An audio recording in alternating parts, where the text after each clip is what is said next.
Dr. Eric Kelly III, and a host of phenomenal speakers from all around the globe for this 7-day virtual event that you don't want to miss. The mission of the Black Business Expo is to raise scholarship money from kids all the way from high school all the way from college. The Black Business Olympics is one of the largest Black business showcases in the world. It is an opportunity for businesses and companies to showcase their businesses globally. We are going to be giving away laptops up to $5,000 away to students. Again, I'm Olivia Appleberry, the founder of 2 Cents Finance and one of the speakers for the expo. I am so excited to see you there. For more info, go to www.blackbusinessexpousa.com or call 919-308-9090 and hope to see you there. I am Black Business. From the moment I wake until the time I sleep. Yes, I am Black Business. I am Black Business. Tell me, are you Black Business? I am Black Business. Do you support Black businesses? Listen, I support Black business because I am Black Business. Black Business Expo, one of the largest business showcases in the history of Black business in the world. The world! Sign up today at www.blackbusinessexpousa.com or call 919-308-9090. I am Black Business. I am Black Business. From the moment I wake until the time I sleep, I am Black Business. I am Black Business. Are you Black Business? I am Black Business. Do you support Black businesses? I support Black business because I am Black Business. Black Business Expo, one of the largest business showcases in the history of Black America in North Carolina. Sign up today at www.blackbusinessexpousa.com or call 919-380-9090. I am Black Business. I am Black Business. From the moment I wake until the time I sleep, I am Black Business. I am Black Business. Are you Black Business? I am Black Business. Do you support Black businesses? I support Black business because I am Black Business. Black Business Expo, one of the largest business showcases in the history of Black America in North Carolina.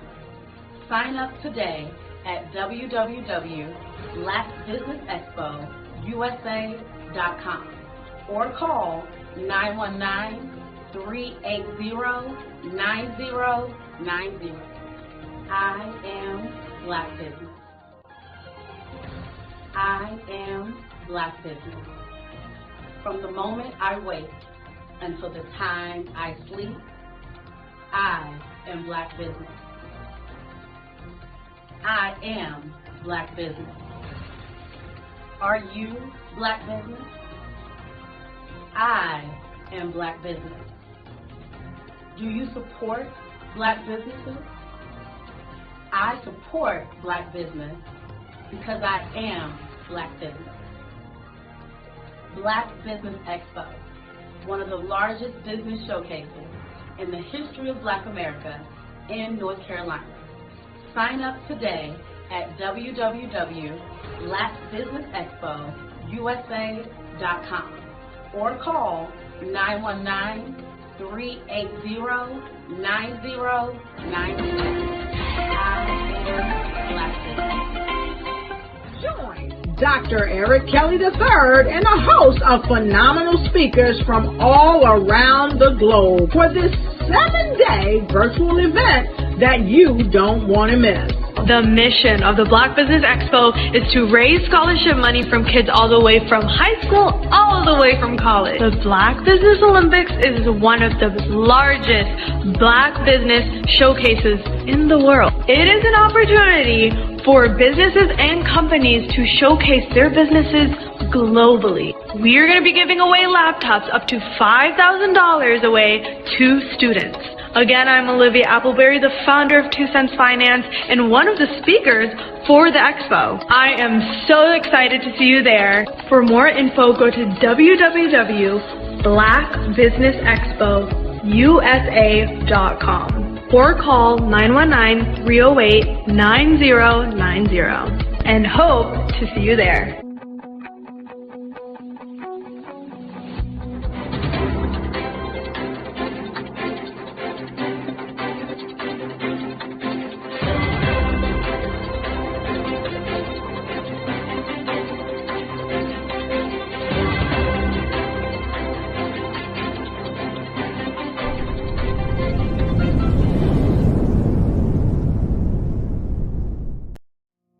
Did you know that approximately 333.34 million businesses exist today, according to a report from 2021? And you may be one of those businesses, or maybe you're not in the business market yet, but you're aspiring to be a business owner. Well, guess what? You're in the right place at the right time. Because let's face it, everything is about timing and opportunity. Hi, my name is Dr. Lotus Richey, and I'm the CEO and founder of the Lotus Richey Coaching and Consulting LLC, along with the Lotus Richey Ignite Show. 15 minutes of success with Dr. Lotus Richey, as well as books to boom your business and bring who you are.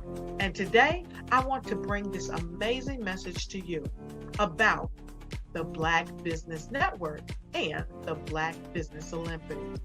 See, the Black Business Network and the Black Business Olympics is designed to help people just like you, that's right, that look like me, to take their business to the next level. Not just in your front yard or your backyard, but globally.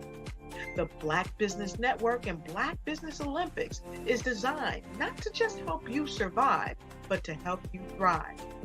So join us today as we come together with businesses all around the world to support our students, our children, our young teens, our young entrepreneurs. What we do is we come together to help raise funds for students who are aspiring to be business entrepreneurs, who are aspiring and who are thriving in college. We endow them with a wonderful opportunity to gain scholarships of either a laptop or several thousands of dollars.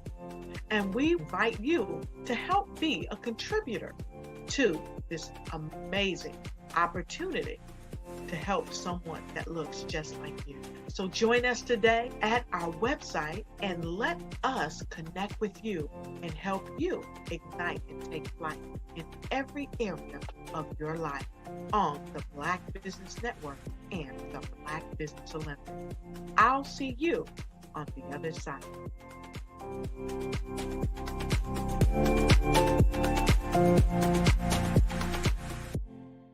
The Black Business Expo's mission is to raise funds for high school seniors going to college or K-12 entrepreneurs. This expo is a fundraiser for students. Please, you may go to www.blackbusinessexpousa.com to donate to the scholarship fund or use the Cash App at $BBXUSA.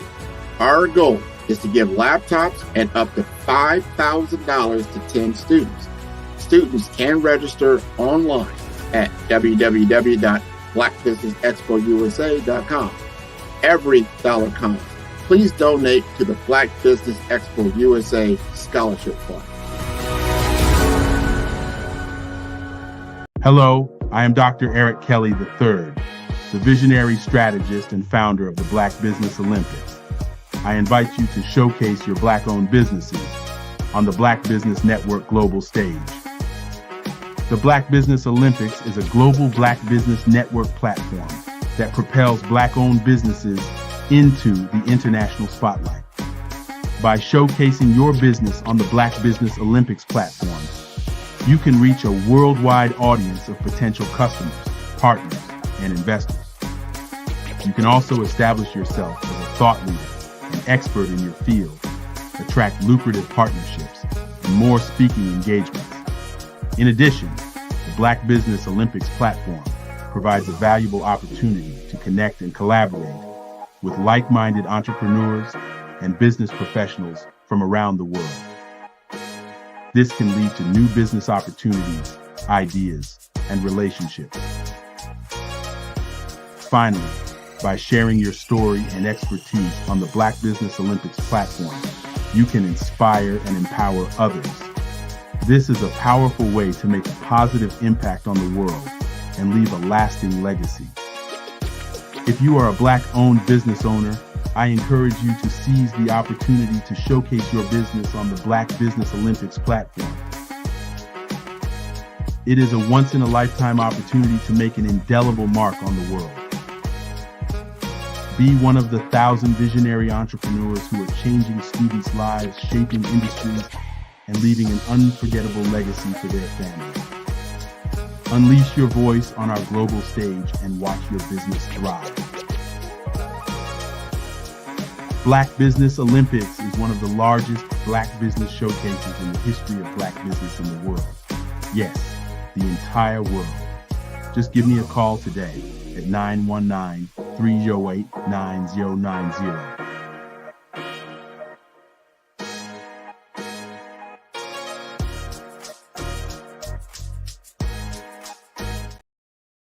Over the past few years, we've seen the growth of existing and new initiatives focused on financial inclusion, building global networks, and reducing the wealth gap in response to the idea there's not enough seats at the table.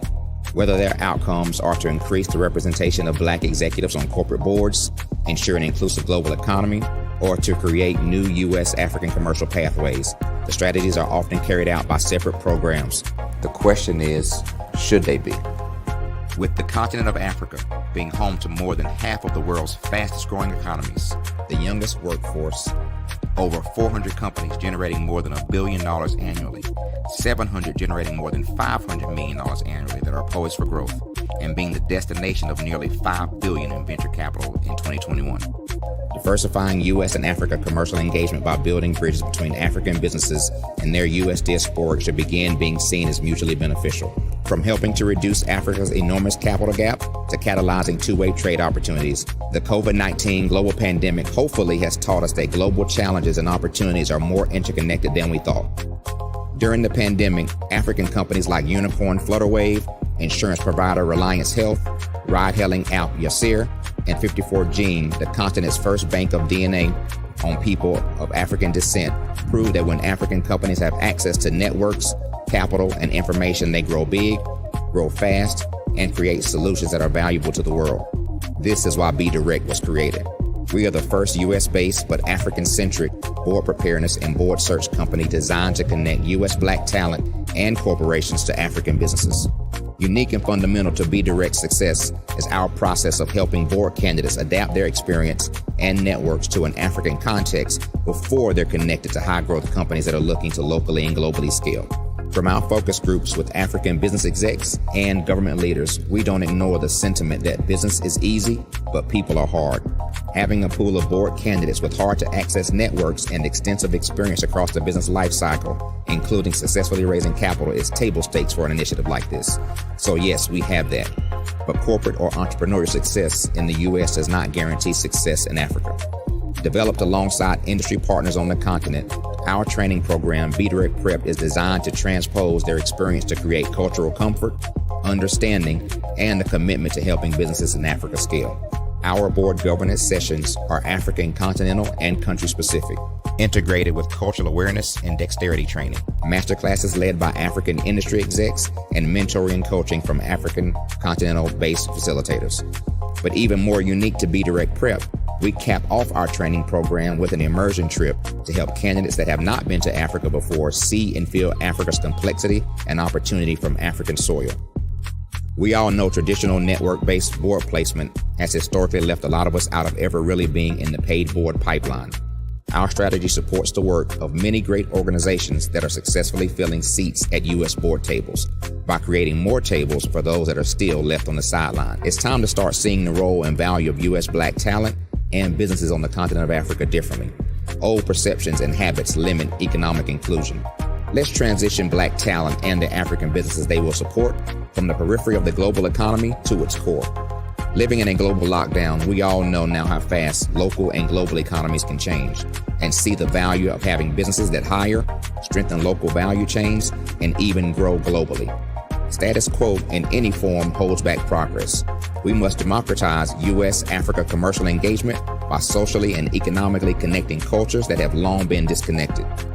It's time for Africa's U.S. diaspora to redefine their global value by helping African businesses scale continentally and globally.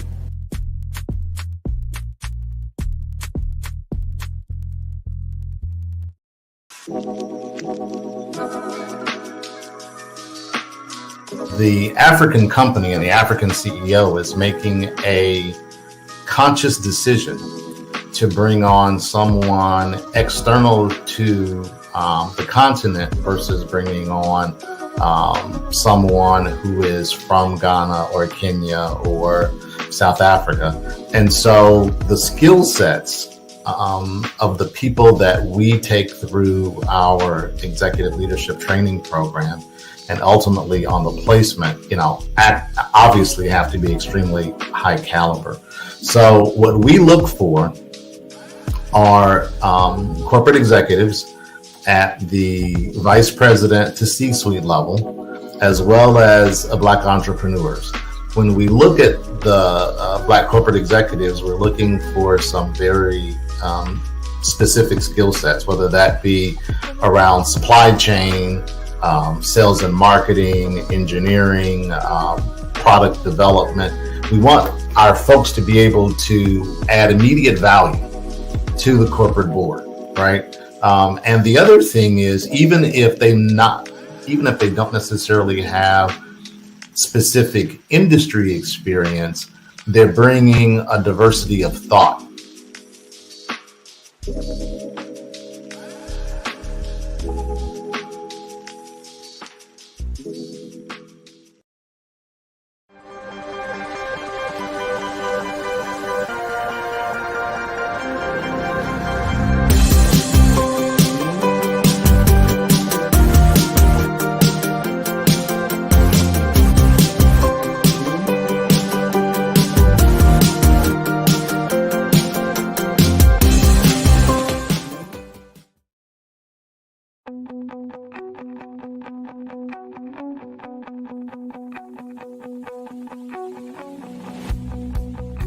I am Black Business.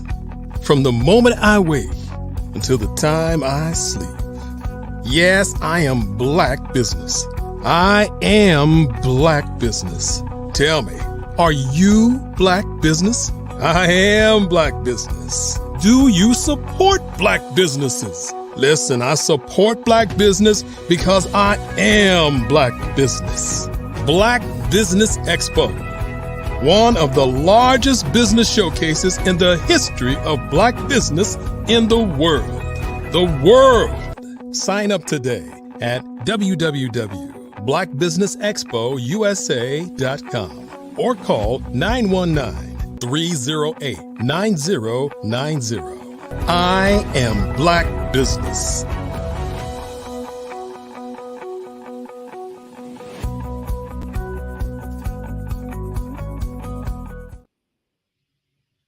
Good morning, business owners, entrepreneurs, and thought leaders and corporations.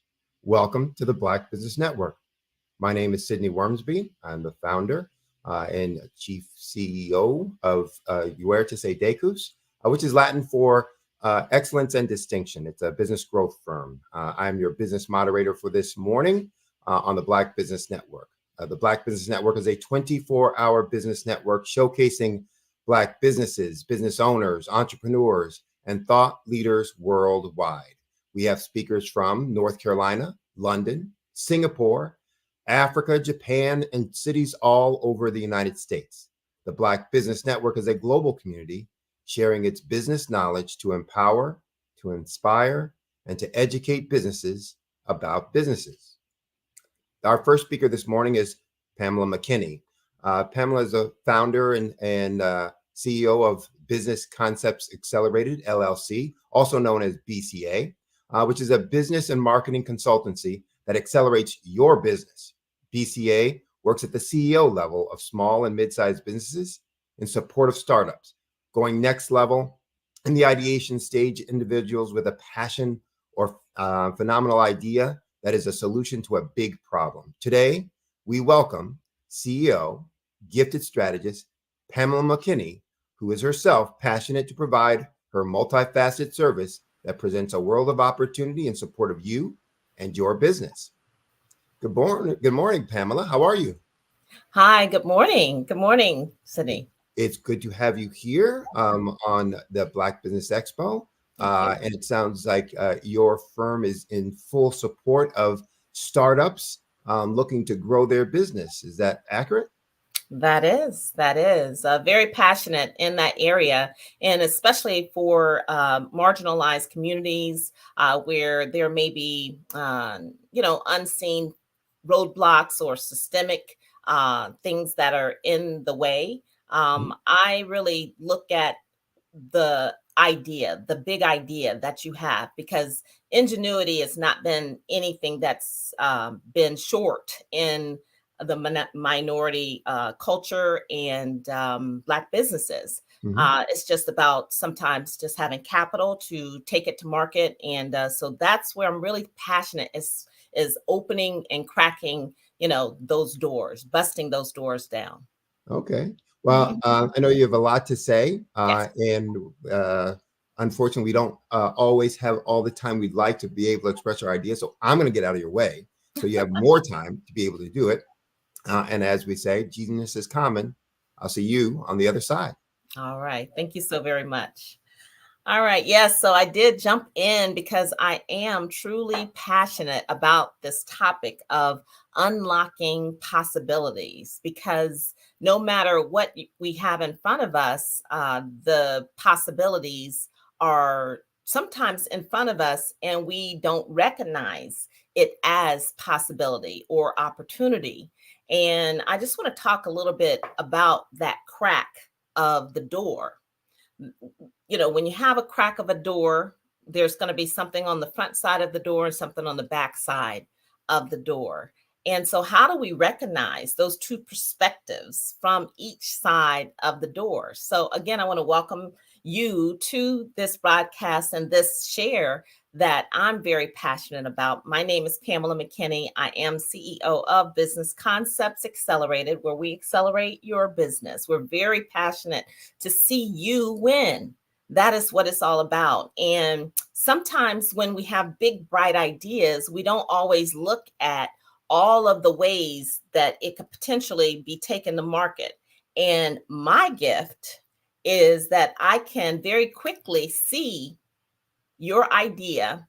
You tell me your idea. I see it already on the moon. I see how it got there. And I can think of all of the ways strategically that you should position yourself or leverage or bring in assets. There's so many ways. There's a framework around that whole entire idea of a go-to-market strategy. And so that's where our expertise comes in as a consultancy. And we work with CEOs in that manner. And we build upon a business and marketing strategy to help you ensure your go-to-market is supreme. All right. So for today, again, I'm talking about unlocking and recognizing possibilities, right? There's two sides, and I'm going to talk about five. If we look at, the difference between the crack in the door and actually opening the door can be life-changing to someone else. And I think as we all recognize that we all have a gift, right? Each and every one of us, whether it's the gift of gab, gift of laughter, whatever your gift is, if you do not recognize that gift in this short time that we have here on earth, then you should, then to me, that's the saddest thing in the world. Honestly, that is the saddest thing in the world, to know that everyone has a gift and you not be able to recognize your gift. But what if you recognize your gift and you just don't have opportunity? What if you're the person on the other side of the crack or the door and you have had all successes, you continue to thrive, and you do not reach back to the other side and help someone on the back side of that door? It all works in unison, and it can all work if we just kind of tweak our ways of thinking about that crack in the door. Why not be the enabler of that door flying open, busting that door down? Why not be that enabler? This goes beyond donations of charity. This goes to the point of actioning and walking the walk, actioning and walking the walk. So if we cultivate curiosity on one side of the door, this is being, tuning into that burning desire, that passion, that gift that makes you happy. What makes you happy? Exploring, discovering, nurturing that thing that really has ignited inside of you that you really love to do. You find peace and harmony in doing, right? So I'm talking about the one side of the door, the person who's the big picture of that would be that curious mind, just having an open mind, being open to new experiences and perspectives. And so for a use case of that, we can think about that as a young graphic designer, bored with a routine, starts taking pottery class just for fun and found a new skill set that leads her to create a new side hustle, being that is custom ceramic mugs for a business. She took a passion, something that she found new interest in by stepping outside and being open-minded, and she found a new passion that can now turn into a revenue generating business. Next, I would talk about reframing the challenge. If we reframe the challenge, the big picture of that would be challenges, just a mindset that challenges are not roadblocks, but they are more so stepping stones to the bigger achievement. So be careful by being stopped by your average roadblocks. Roadblocks are out there. Roadblocks are designed to be there for you. Why am I going to let your roadblock be the block of my path to destiny? A no to me is, okay, on to the next one, on to the next one. If plan B don't work, plan C, plan D, plan E, F, G. I mean, I don't stop until I just take a defeat on the fact that this is not the path, but I will beat it for a second to make sure that path is not the right way to go. Because a bright idea is not anything if we don't action it to test it out to see if it could work, right? So reframe the challenge. Next, I'll talk a little bit about listening to unexpected connections. We want to seize every opportunity. I'm big on this. This is one of my biggest mottos in life, is to seize every opportunity, because God allows these opportunities. And if we don't recognize them as opportunities, then shame on us, right? Shame on us. So I have people who call me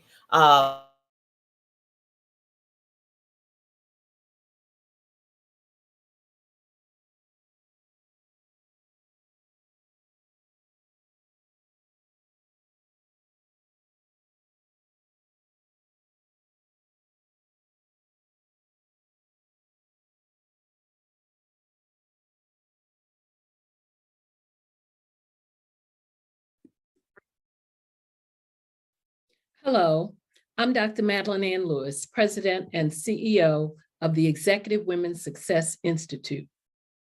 And my genius is helping women accelerate the path to success. I was blessed to have strong women in my life who encouraged, motivated, and pushed me to do my best and to never even think about giving up on my dreams. So I say to women, we must show up to rise up. We have talents and potential, but who will see them if we don't speak up and get noticed? I know that women are a tremendous resource on this planet, and there is nothing more fulfilling than helping a woman tap into her full potential. I do this because I want to be a part of helping as many women as I can to show up, to rise up. I do this because genius is common. Did you know women represent just 3% of Fortune 500 CEOs and less than 15% of corporate executives at top companies worldwide? Have you wondered what the secrets are to getting into the top ranks, whether in the private or public sector? Do you want to figure out how to stop being held back in your career or passed over for promotion? Then you're in the right place. Hi, I'm Dr. Madeline Ann Lewis, President and CEO of the Executive Women's Success Institute. I have decades of experience in the military, the federal government, and corporate America, and my mission is to help women succeed and tap into their full potential. I want to reach 1 million plus women around the world to become the leaders they are meant to be. So if you want to move into a management or executive level position, or maybe you are a female veteran transitioning out of the military into business entrepreneurship, then reach out to the Executive Women's Success Institute at 301-693-3284. Let us get you on the fast track to success.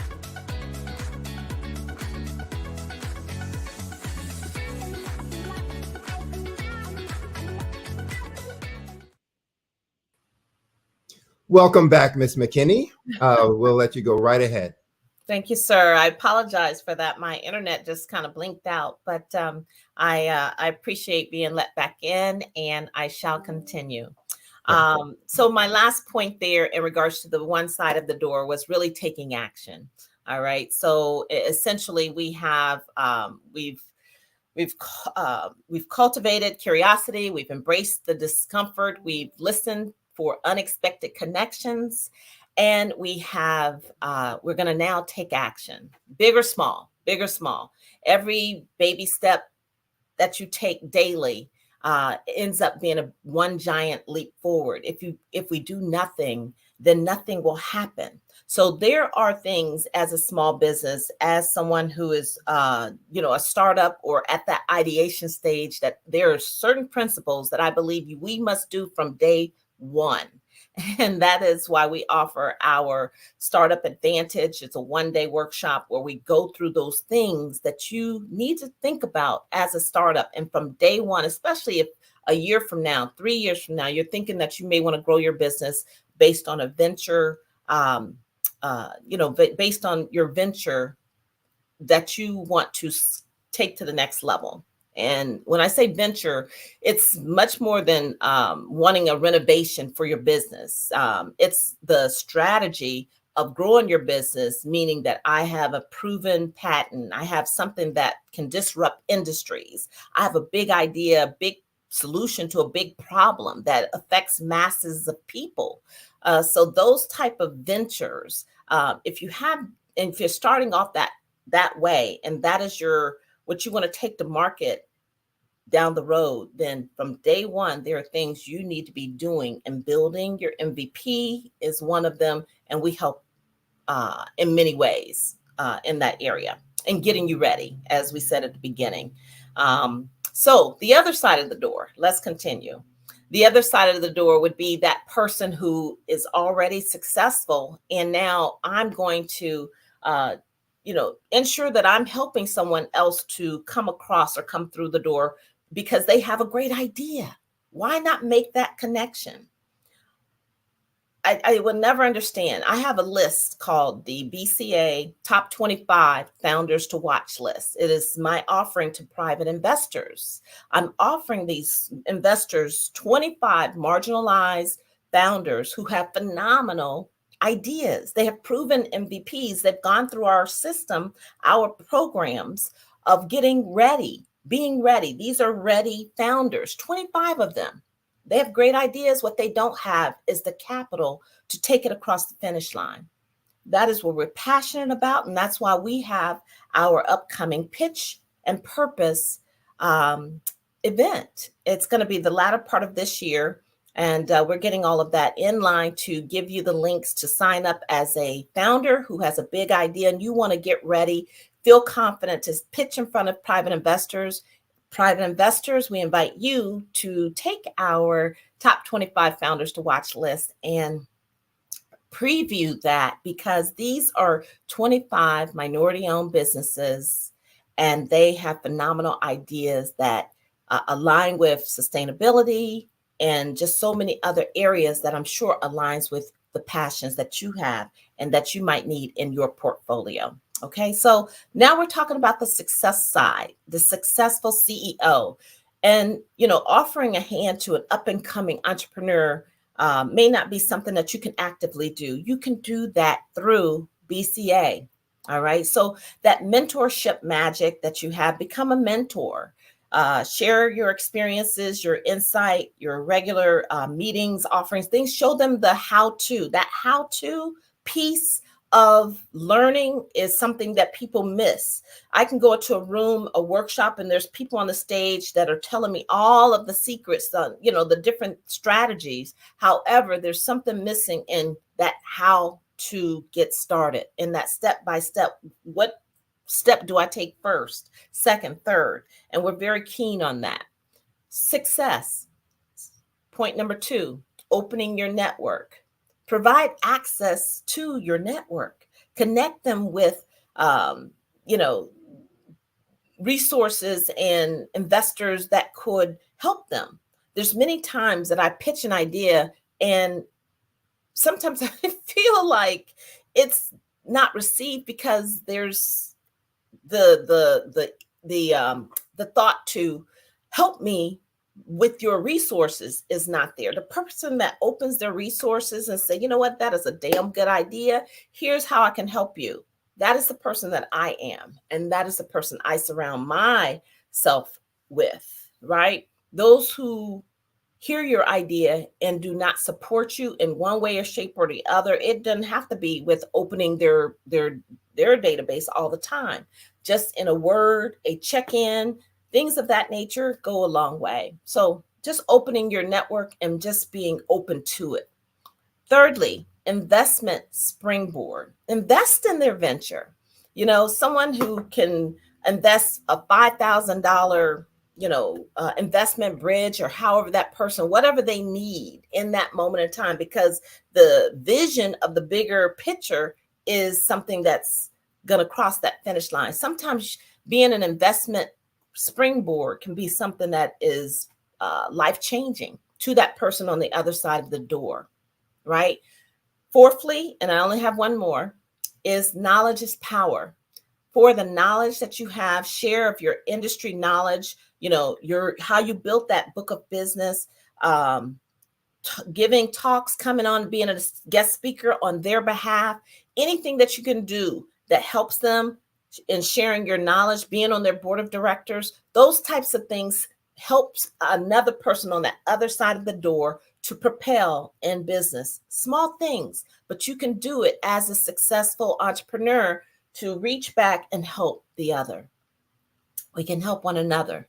And lastly, I'll speak to the fact of the doorway to resources and just offer access to resources. There's a game that, the rich may know about that this other side does not know about. There's secrets over here on how to be and stay of wealth and tax paths and strategies and things of that nature. We've taken that with our startup workshop BCA Startup Advantage workshop that we do once a month. Our next one is coming up the third Saturday in June.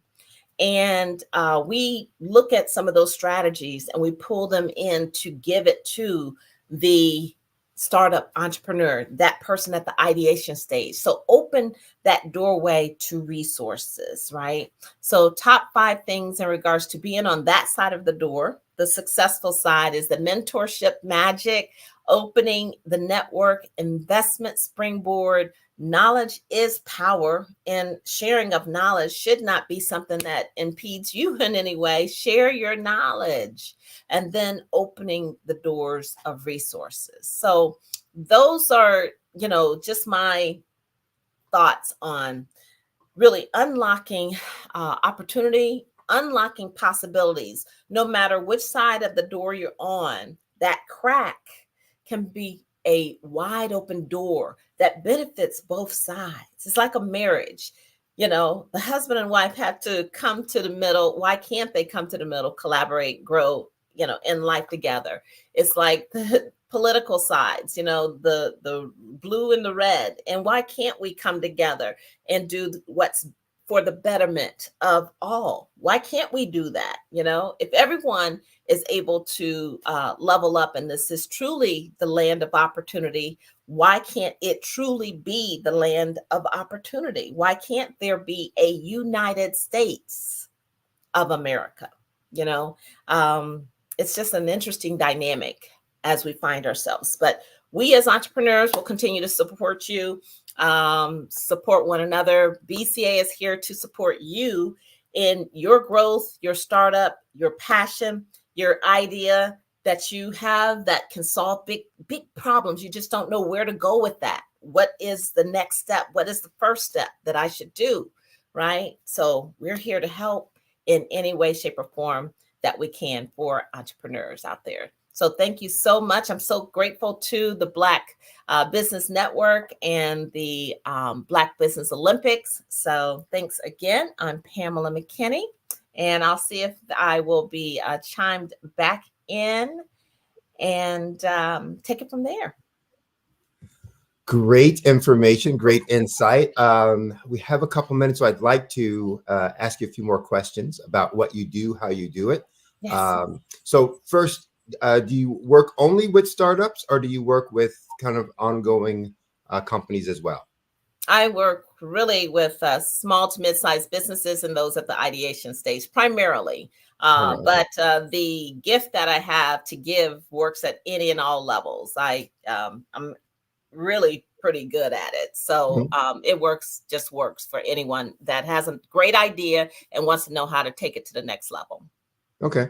And then talk a little bit about your process when you're working with folks. So if somebody's going to be working with you, what are some things that they should come prepared with that you use and utilize to be able to help them move forward and kind of achieve their vision? Yes. So we have a BCA go-to-market strategy framework. And so through that framework, I'm able to ask the right questions. And really, it's just hearing your story, first of all. And we give a complimentary 15 minutes on that. And we will listen to your story. I primarily, because, and so just really just having a conversation. That's the initial stage, is having that conversation. And I know that I can help in one shape or the other. But I do have a framework that I take you through that once we agree, and that does walk you through step by step in developing that idea. Because when you're talking about creating a go-to-market strategy, you really have to look at where you're, what you have before you. What are all of our pieces of this puzzle that we have? And then we put it together in a 360 point of view so that it all makes sense. We make it make sense. Yeah. So of the folks that have come to you, and for those who are out there right now listening and saying, I've got this great idea, but it's not quite working, et cetera. When they've come to you, what has been the most prominent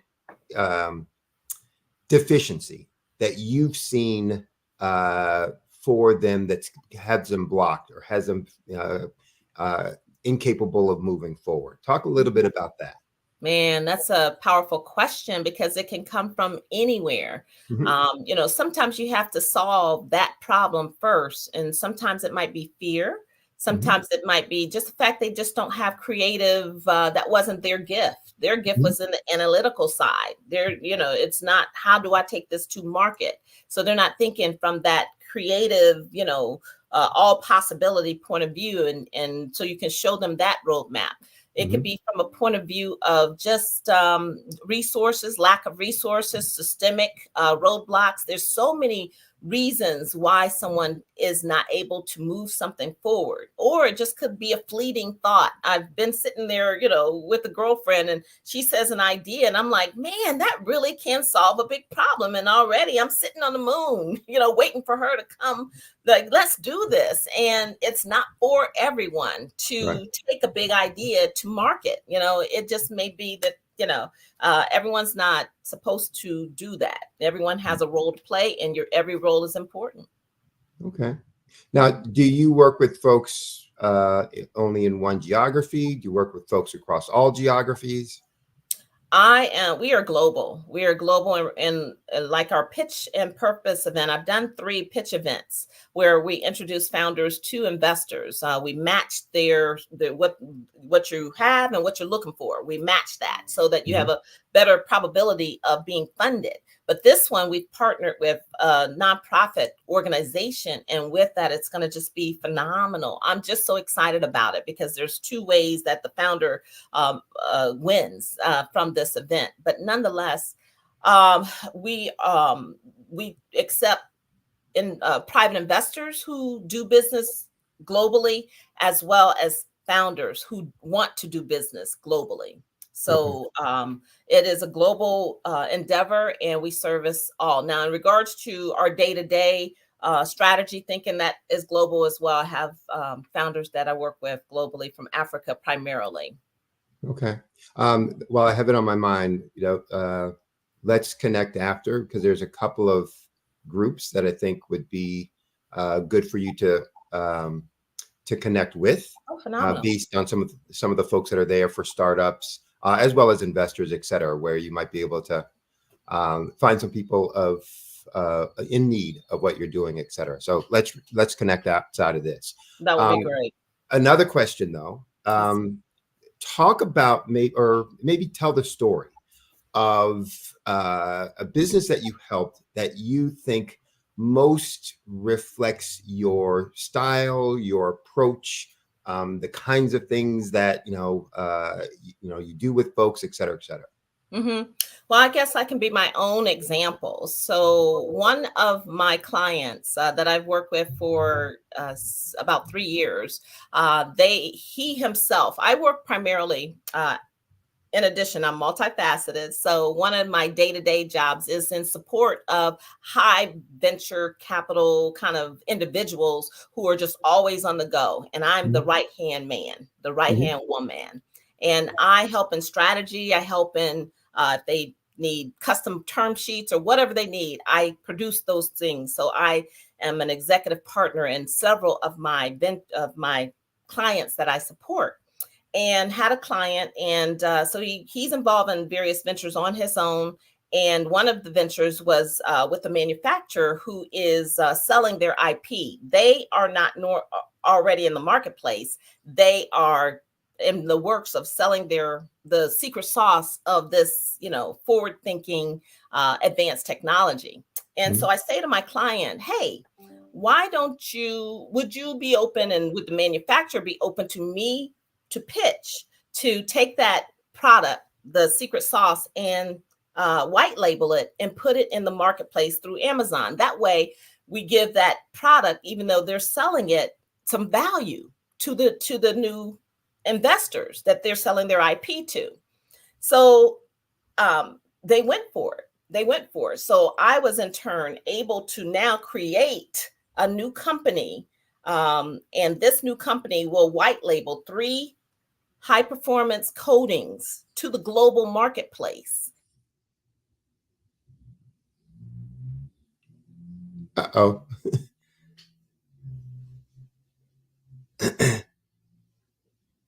All right. It looks like we ran into a glitch. We'll move on. We'll try and get Ms. McKinney back. If not in a few minutes, maybe at a later time to finish her presentation and to let you know how you can reach out to her most effectively. So a wonderful presentation, some wonderful information. She has a lot of skills that will be able to help you if you are a startup, especially as she said, someone who has an idea looking to move that idea forward. I would heartily recommend that you reach out to her and try and engage her on your project. Again, her name is Pamela McKinney. Her company BCA, which stands for again Business Concepts Accelerated LLC. Business Concepts Accelerated LLC. She's the CEO and founder of that company, and will help you get your business up off the ground and moving forward fast. So we'll move on with the programming. If you are interested in helping out the Black Business Expo, it is a fundraiser, and we are here to raise funds for scholarships. The Black Business Expo's mission specifically is to raise funds for high school seniors going to college or for K through 12 entrepreneurs. It's a fundraiser for students. So you can go to the website, www.blackbusinessexpousa.com to donate to the scholarship fund. Again, that website, www.blackbusinessexpousa.com to donate. You can also use the Cash App application. It should be rolling across your screen. The account number is $BBX USA. Again, that's $BBX USA. Our goal is to give laptops and up to $5,000 in scholarships to 10 students. And students, you can register at that same website, www.blackbusinessexpousa.com. Remember, every dollar counts. So please, donate to the scholarship fund. Also want to thank the sponsors for Black Business Expo USA for this month of May 2023.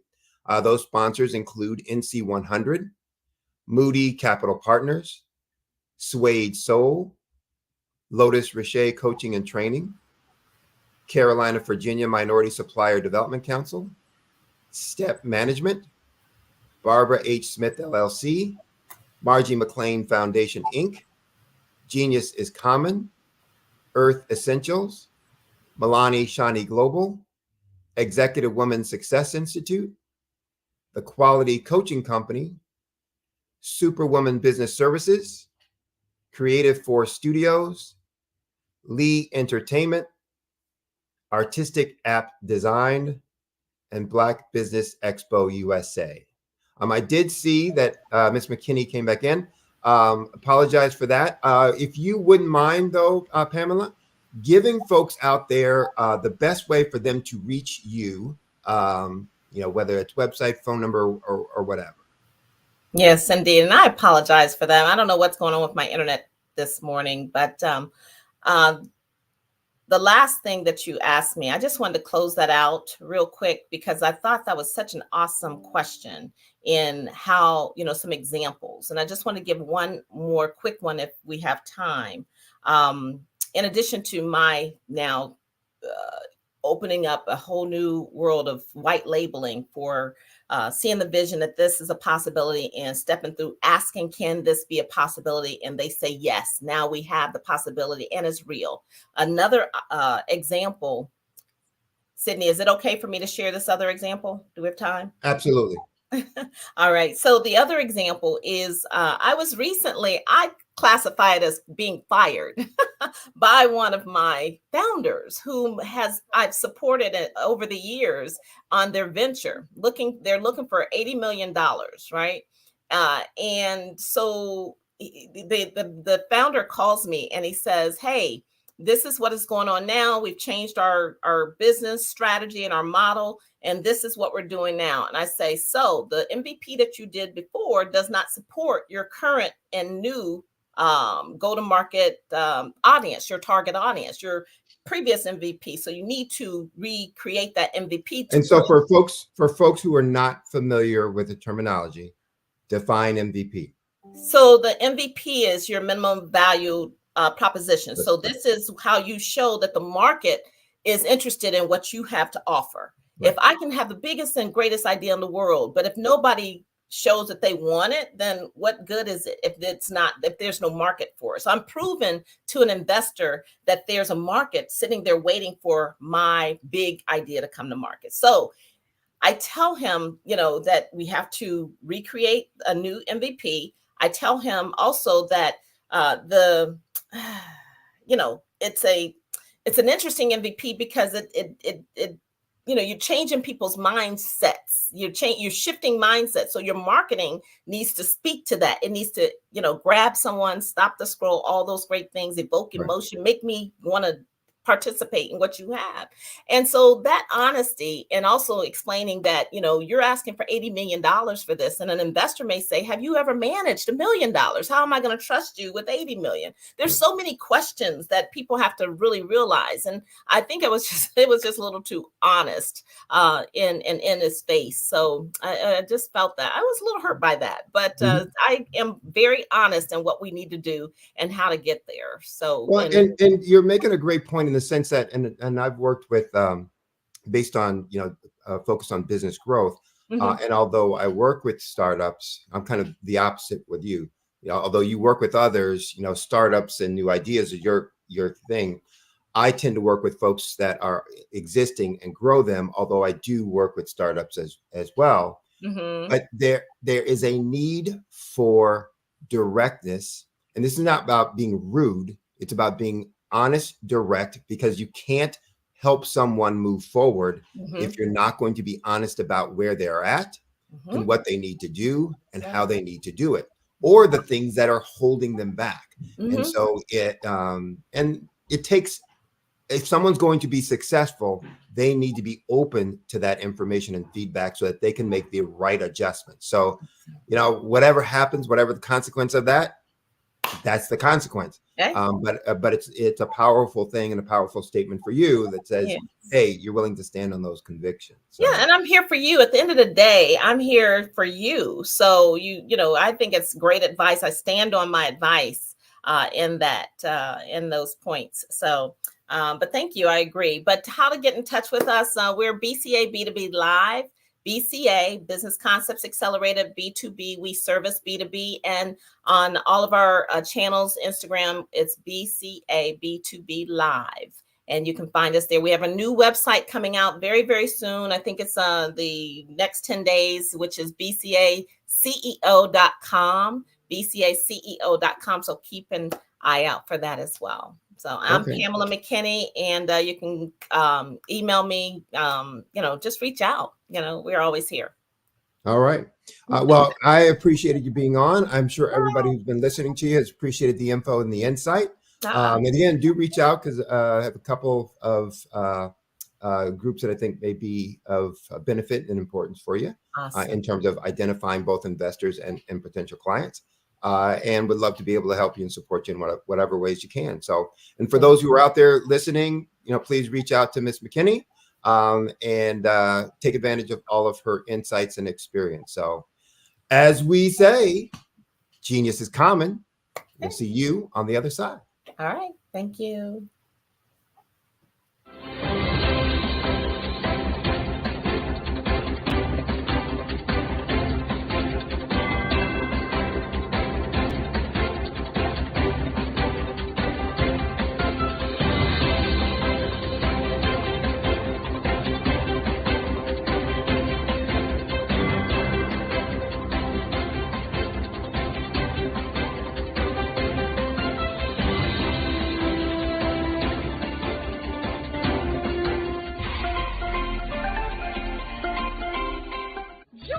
Dr. Eric Kelly III and a host of phenomenal speakers from all around the globe for this 7-day virtual event that you don't want to miss. The mission of the Black Business Expo is to raise scholarship money from kids all the way from high school, all the way from college. The Black Business Olympics is one of the largest Black business showcases in the world. It is an opportunity for businesses and companies to showcase their businesses globally. We are going to be giving away laptops up to $5,000 away to students. Again, I'm Olivia Appleberry, the founder of 2 Cents Finance and one of the speakers for the expo. I am so excited to see you there. For more info, go to www.blackbusinessexpousa.com or call 919-308-9090 and hope to see you there. I am Black Business. From the moment I wake until the time I sleep. Yes, I am Black Business. I am Black Business. Tell me, are you Black Business? I am Black Business. Do you support Black businesses? Listen, I support Black business because I am Black Business. Black Business Expo, one of the largest business showcases in the history of Black business in the world. The world! Sign up today at www.blackbusinessexpousa.com or call 919-308-9090. I am Black Business. I am Black Business. From the moment I wake until the time I sleep, I am Black Business. I am Black Business. Are you Black Business? I am Black Business. Do you support Black businesses? I support Black business because I am Black Business. Black Business Expo, one of the largest business showcases in the history of Black America in North Carolina. Join Dr. Eric Kelly III and a host of phenomenal speakers from all around the globe for this 7-day virtual event that you don't want to miss. The mission of the Black Business Expo is to raise scholarship money from kids all the way from high school, all the way from college. The Black Business Olympics is one of the largest Black business showcases in the world. It is an opportunity for businesses and companies to showcase their businesses globally. We are going to be giving away laptops up to $5,000 away to students. Again, I'm Olivia Appleberry, the founder of 2 Cents Finance and one of the speakers for the expo. I am so excited to see you there. For more info, go to www.blackbusinessexpousa.com or call 919-308-9090 and hope to see you there. I am Black Business. From the moment I wake until the time I sleep. Yes, I am Black Business. I am Black Business. Tell me, are you Black Business? Black Business Expo, one of the largest business showcases in the history of Black business in the world.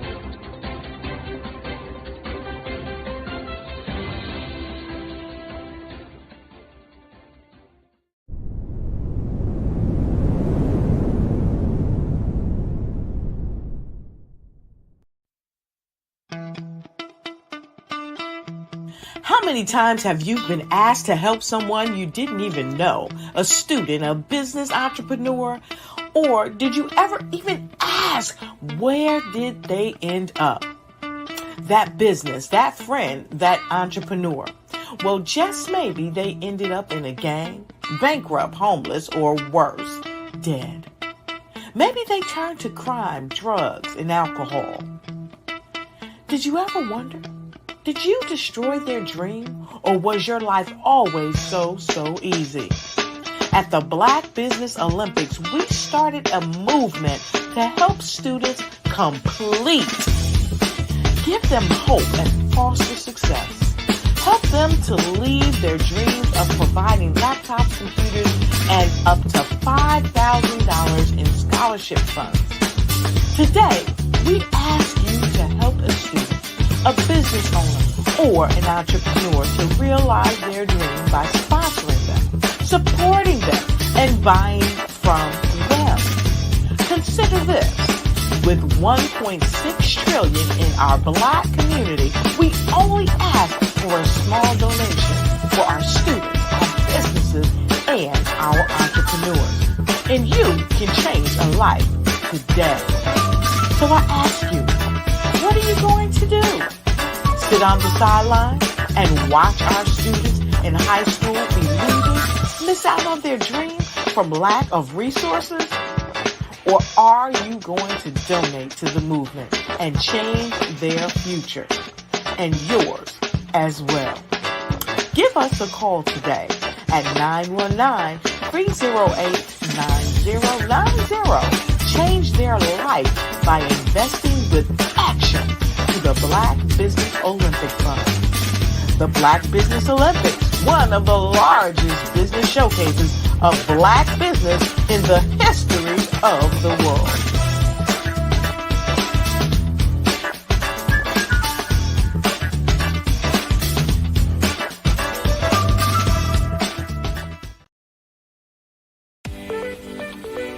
You are in the right place at the right time. The Black Business Network opens again for its Black Business Olympics, a 24/7 broadcast on business, strategies, global branding, social media marketing, finance, advertisement, and much, much more. Featuring the top, most powerful entrepreneurs and speakers and thought leaders from all around the world as they gather together for this phenomenal event. Join the Black Business Network streaming live into the metaverse, STEM City USA, Black Multiverse, Pod TV, Roku, Hulu, iHeartRadio, Apple TV, YouTube, TikTok, Instagram, Google Podcasts, Facebook, LinkedIn, IBM TV, Spotify, and Twitch. Tune in today and be a part of this amazing movement. The Black Business Olympics welcomes you.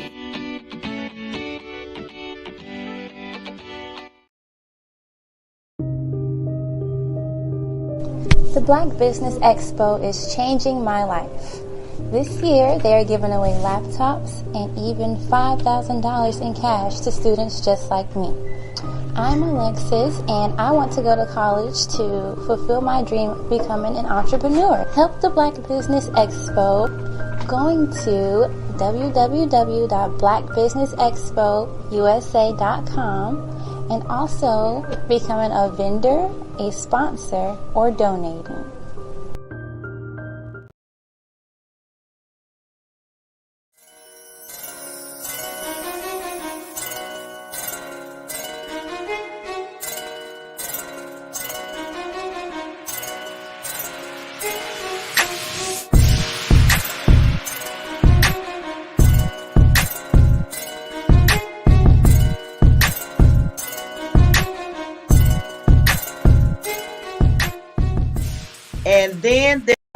The Black Business Network and Black Business Olympics are essential platforms for Black business owners globally.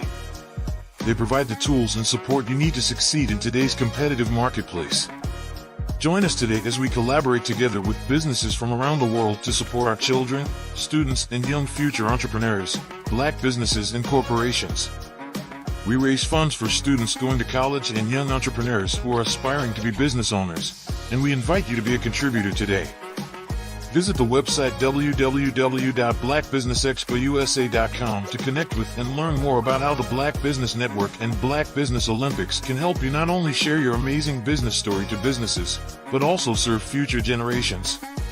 Hello, my name is David Jones, CEO and co-founder of the Hello LLC.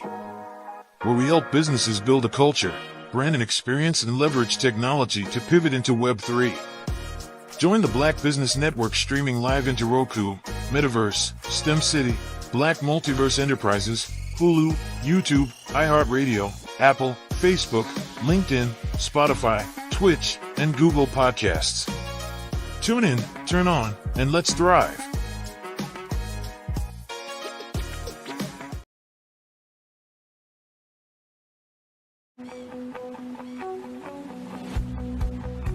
I am Black Business. From the moment I wake until the time I sleep. Yes, I am Black Business. I am Black Business. Tell me, are you Black Business? I am Black Business. Do you support Black businesses? Listen, I support Black business because I am Black Business. Black Business Expo, one of the largest business showcases in the history of Black business in the world. The world.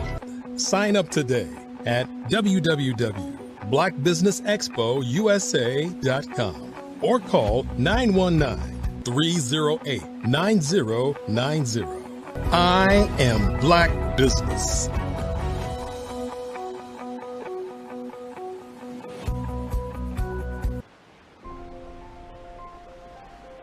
What if you could build your own city?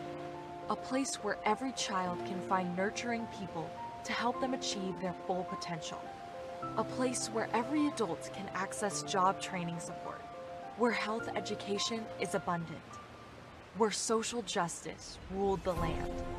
A place without limitations. Welcome. You have arrived at STEM City USA. It is what every city should be. A safe and trusted community where you find people and resources to help you become everything you are and beyond. STEM City is unlike anything you have ever experienced. It is a digital twin of the world around you, only better. STEM City is about energy and soul renewal. It is more than a digital world. You can almost feel the power of live cultural events, music, and theater. STEM City promises a better future for children, with caring mentors and hands-on activities, with dedicated tutors to support our youth. STEM City is your passport to a healthy lifestyle, with weekly events addressing our community's many issues. STEM City is your financial well-being, with helpful information on wealth management, career advancement, job training, and so much more.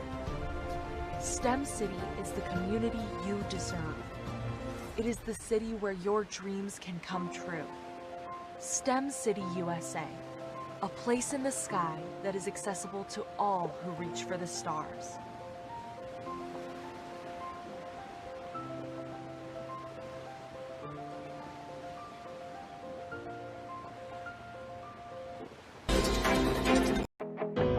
I am Black Business. From the moment I wake until the time I sleep, I am Black Business. I am Black Business. Are you Black Business? I am Black Business. Do you support Black businesses? I support Black business because I am Black Business. Black Business Expo, one of the largest business showcases in the history of Black business in the world.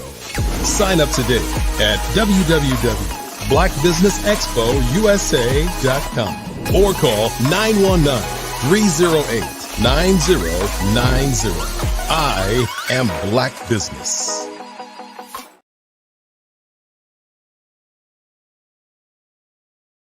The Black Business Expo's mission is to raise funds for high school seniors going to college or K-12 entrepreneurs.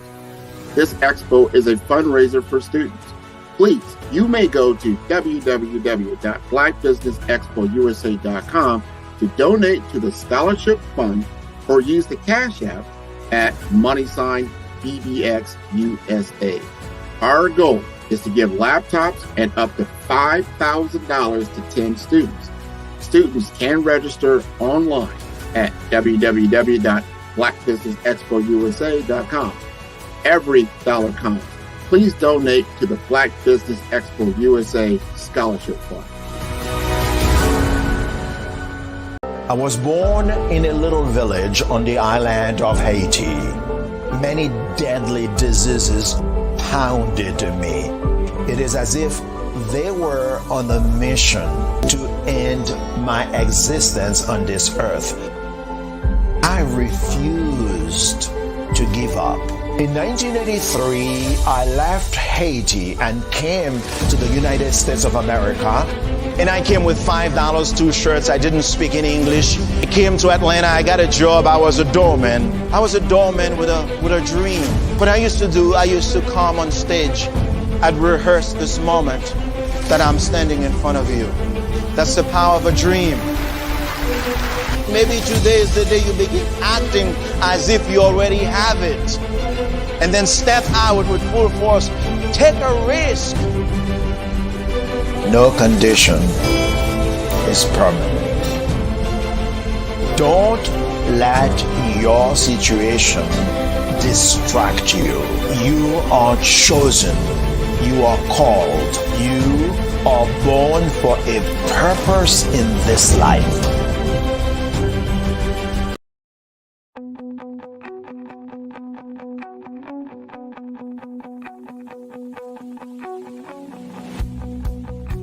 I am Black Business. From the moment I wake until the time I sleep. Yes, I am Black Business. I am Black Business. Tell me, are you Black Business? I am Black Business. Do you support Black businesses? Listen, I support Black business because I am Black Business. Black Business Expo, one of the largest business showcases in the history of Black business in the world. The world!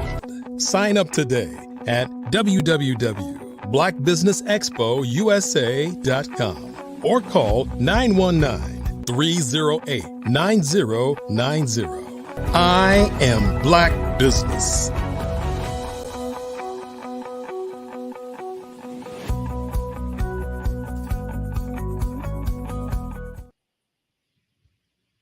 Good morning, business owners, entrepreneurs, thought leaders, and corporations.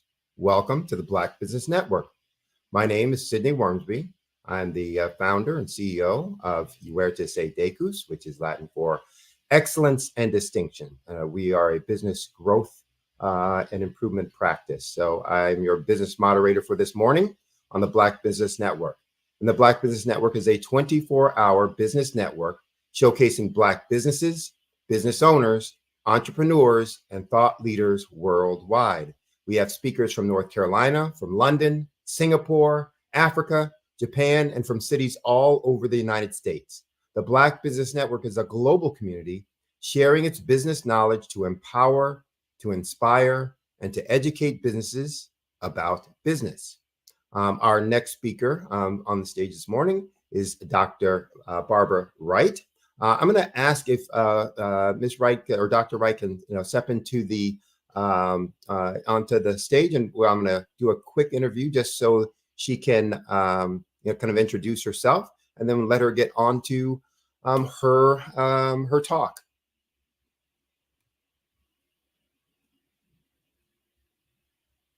Good morning, Dr. Wright. How are you? I am good. Good morning to you also. Well, why don't you do a quick introduction for yourself in terms of your area of expertise. Well, first, where are you calling in from this morning or coming in from this morning? I am in Kansas City, Missouri, the heartbeat of America. And you want me to go on from there? Oh, yeah, go ahead. Okay. And I've been writing grants and helping organizations get ready for grant writing for the last 2 decades, almost 3 decades now. Right. I just kind of fell into grant writing backwards. I was hired by Housing Authority of Kansas City to develop programs for them. I had been an entrepreneur. I had a couple of successful businesses, and I was the type person when I got something going, I was ready for the next big thing. So Housing Authority needed someone to come down and do some entrepreneurship program development for them. And I ended up going there, realized that I was responsible for 5 family developments, 756 youth with no money. And I was like, oh my God, what do I do? I had been writing songs, raps, rhymes my whole life. So I was able to take my ability to write songs, write raps and rhymes, plays, and put them in the grant writing and proposal writing process. And that's where my grant writing business was birthed. And I was able to help Housing Authority to get funds to take those children all over the nation and to help their parents as well. Well, and the last time I spoke with you and saw your presentation, for those who aren't familiar with you, it was millions of dollars that you've been able to secure for organizations and companies through your grant writing process. So when she says she writes grants, she writes powerful grants that actually get results, et cetera. So, but explain to folks who may not be as familiar, because everybody says, "Oh, I need money to be able to do whatever they're doing," and we can agree or disagree with that. But when you're getting money, there's 2 kinds of money. So explain to folks the difference between a loan and a grant for those who might not know the distinction. Okay. Loans, you have to pay back. Grants, you generally do not have to pay grants back. It is, people say it's free money. And I started off just like everyone else, writing whatever amount of grant there were available. But I soon learned that, well, actually, when I graduated college, I wrote grants for my thesis. When I graduated with my master's, I wrote grants for my thesis. You could choose a community project. And all 3 of the grants were funded, but I got an incomplete when I graduated. And my instructor said, the reason I gave you an incomplete, because it's just as easy to write $1 million grant as it is to write a $75,000 grant. And in order for you to graduate, I need you to write $1 million grant. I thought that was ludicrous. I thought it was terrible. I thought it was the worst thing. But the more I wrote, the more I realized she was right. It's just as easy to write $1 million grant as it is to write a $10,000 grant or a $75,000 grant. There's a caveat to that, but basically it is. So that's what made me increase the amount of grants, the dollar amount of grants that I started writing. And a lot of the grants that I wrote were in the education area for one of the school districts that I was their grant writer. I think I did maybe 50 million in 4 years. And in 1 year, when money was flowing like water, I think I did 100 million in that 1 year. Right. So I am a multi-million-dollar grant writer. At this point in my life, those are the only grant clients that I accept, those that are looking for $1 million or more. And another reason that I chose to do that is many times people come to me and they want 10,000 or they want 25,000. And I'm like, well, where is your salary in that? Because in most cases, it's very difficult for you to work full time and earn $10,000 and also be able to take care of your program. You can't. So I developed a formula to help people, which I'm going to talk about that formula today. I developed a formula for people to be able to collect, to know how they can break down that money and why they might need $1 million for those that have had a little bit more experience and they're ready to move forward. Yeah, it's the deficiency of low expectations, that, oh, all I need, or, I don't think I'd get that much more. So let me just ask for this little bit. Maybe I can get this little bit. It's like, oh, come on, stop. Anyway, you have much to say, much to talk about, and much, that, folks can benefit from. So I'm going to get out of your way. Genius is common. I'll see you on the other side. All righty. I appreciate it. Good morning, everybody. Let's get ready to go. What we're going to give you today is our 7 steps to grant writing readiness. These 7 steps can help new organizations. It can help those organizations that are kind of mid-range, and it can also help organizations that have been around for years. Sometimes you may have left out a step. You're wondering, why do we get turned down so much? Why don't we get grants? Well, this morning, we're going to help you with that. And we're going to give you our 7 steps. We may even give you some of our secrets. So make sure that you have your paper and pencil ready, or you have your iPads, your phones, your whatever it is that you are taking good notes on. Make sure that you are ready to take these notes. Now, as I said, I'm Dr. Barbara Wright.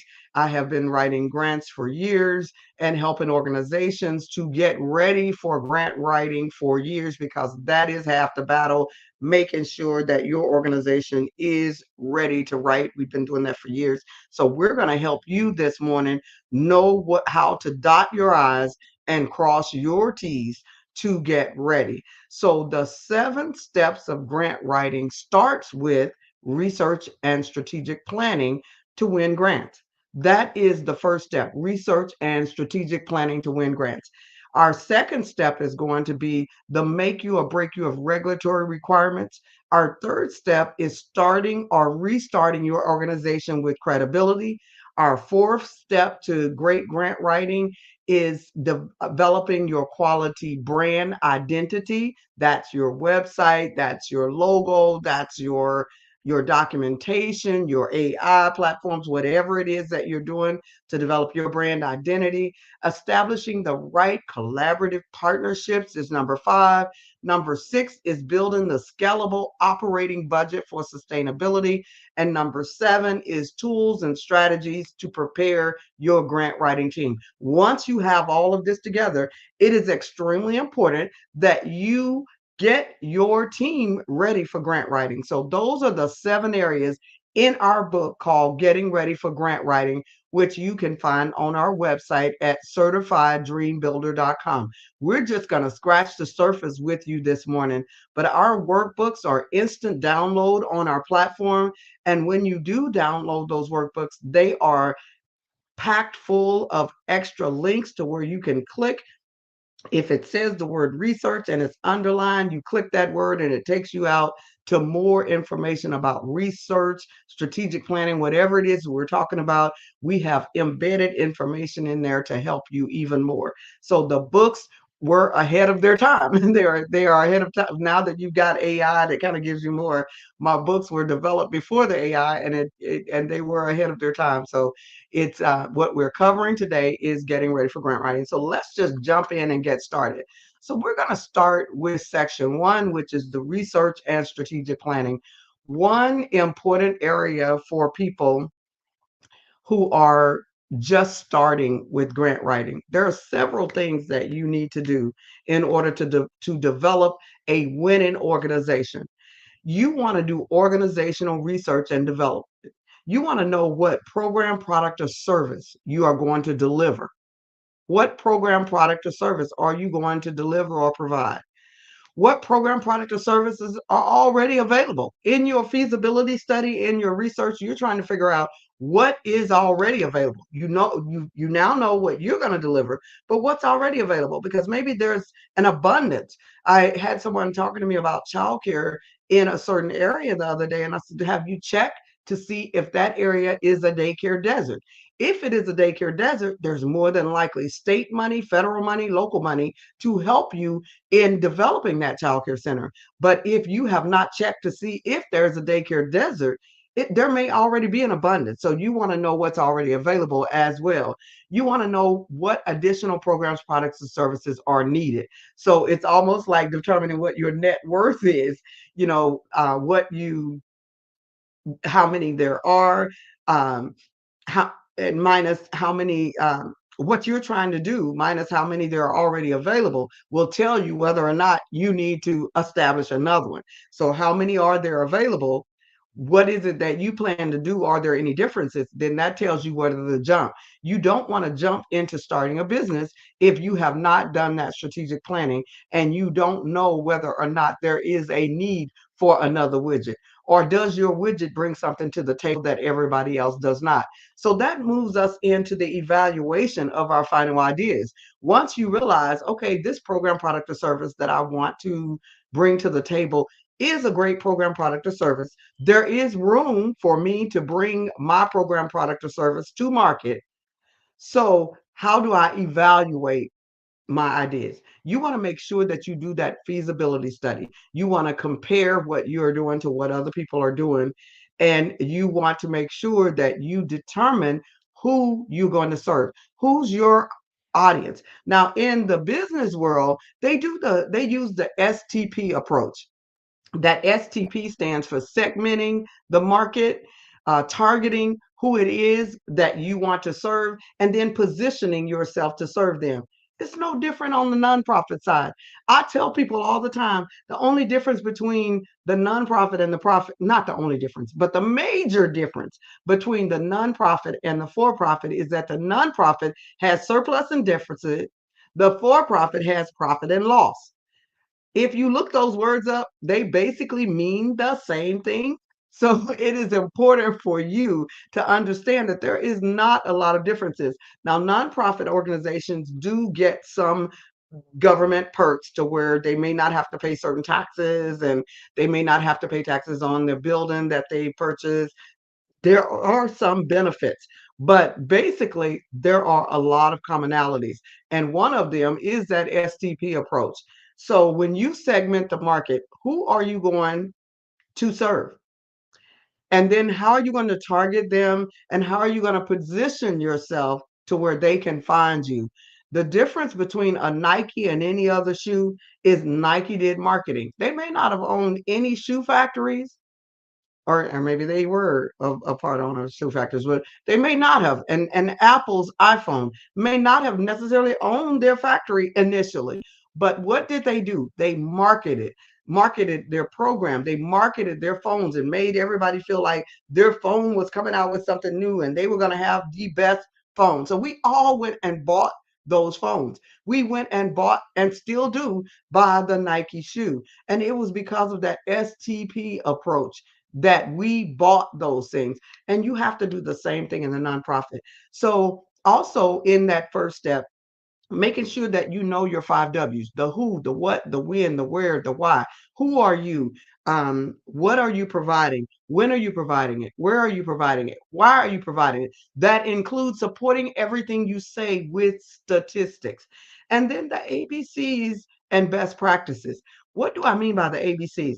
Knowing the vocabulary of the nonprofit or business that you're going to start. So a lot of what I'm saying for the nonprofit is just as good for the for-profit as it is for the nonprofit, and for those of you who are trying to get grants. You want to know the ABCs of whatever business it is or nonprofit you're trying to start, and that's your vocabulary, so that when you are talking to people about whatever it is you're trying to do, you can speak intelligently.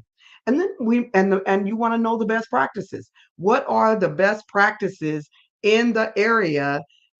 What are the best practices in the area? Because if you are not familiar with the best practices in the area, you're not going to be able to make sure that you're putting your best foot forward. You may find that, okay, if this is their best practices, I've got some even better practices than what these people have, So that's another reason you want to know about the best practices, because if this is the best that they have, I've got some other ideas that I think is going to take this to the next level.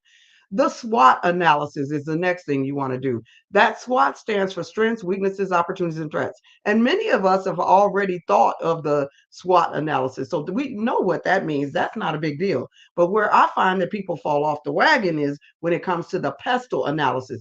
As you're doing your feasibility study, which is the first part of getting yourself ready for grants. And this first part is probably one of the most important parts. But that pestle analysis is the one that people just are not familiar with. And pestle is an acronym, and it stands for political concerns, economic concerns, social and cultural concerns. Number 4 is technological concerns. How is technology changing? Has technology already almost put you out of business because technology has advanced so much? The environmental concerns. What is happening environmentally? Are you going to meet the governmental regulations that are coming up and the legal concerns. What is happening legally? Okay, so what is your industry NTEE codes? Your industry codes will determine what your insurance is going to be. You want to make sure that you pick the right NTEE codes for your organization.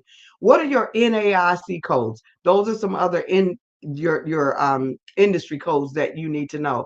So make sure that you know the codes that apply to your industry.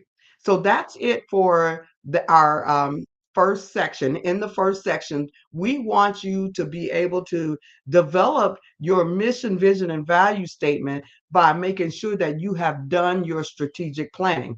When you understand your mission, vision, and value statement, then you have your case statement. Your case statement is a mixture of your mission, vision, and values. So hopefully the information that we just gave you would help you in determining what your mission, vision, and values is, because now you basically know who you're going to serve. And then so that moves us into section 2, which is the make you or break you of regulatory requirements. It's a lot shorter than that first section. But in the make you or break you of the make you or break you of regulatory requirements, we want to make sure that you know what your local, state, and federal requirements are. Your local is making sure that you have abided by your city's rules and regulations. You have your licenses, you have whatever it takes in order to move you to where you need to be. You have your state incorporations. If you are going to be a nonprofit, you have your state incorporation. If you're going to be an LLC and you're going to be a for-profit organization trying to get grants because you know you're doing a social work, then or you go trying to get contracts, then you want to make sure that you have your incorporation or your LLC or whatever it is that your attorney lets you know that you need. And then the next thing is your federal requirements. The federal requirements is that federal 501c3, the federal 501c3 or C4 or C7 or C27 or whatever that number is. Now, most people get that 501c3 if they're trying to get grants, I would think. But you want to talk to your attorney. We don't get this, does not constitute legal advice. You want to talk to your attorney to get the information that you need for you selecting the right organization for yourself. But that's what you want to do to make sure that you have met the regulatory requirements. And then that moves us into section 3 of my 7 steps, or step 3 for my 7 steps for getting ready. And there are about 6 lessons that we normally teach in that area. And these are the outcomes. So you want to be able to, after we finish, the outcome is that you are able to describe your business or nonprofit credit building strategies. And in building those credit building strategies, you want to make sure that you have an email address that is an official email address.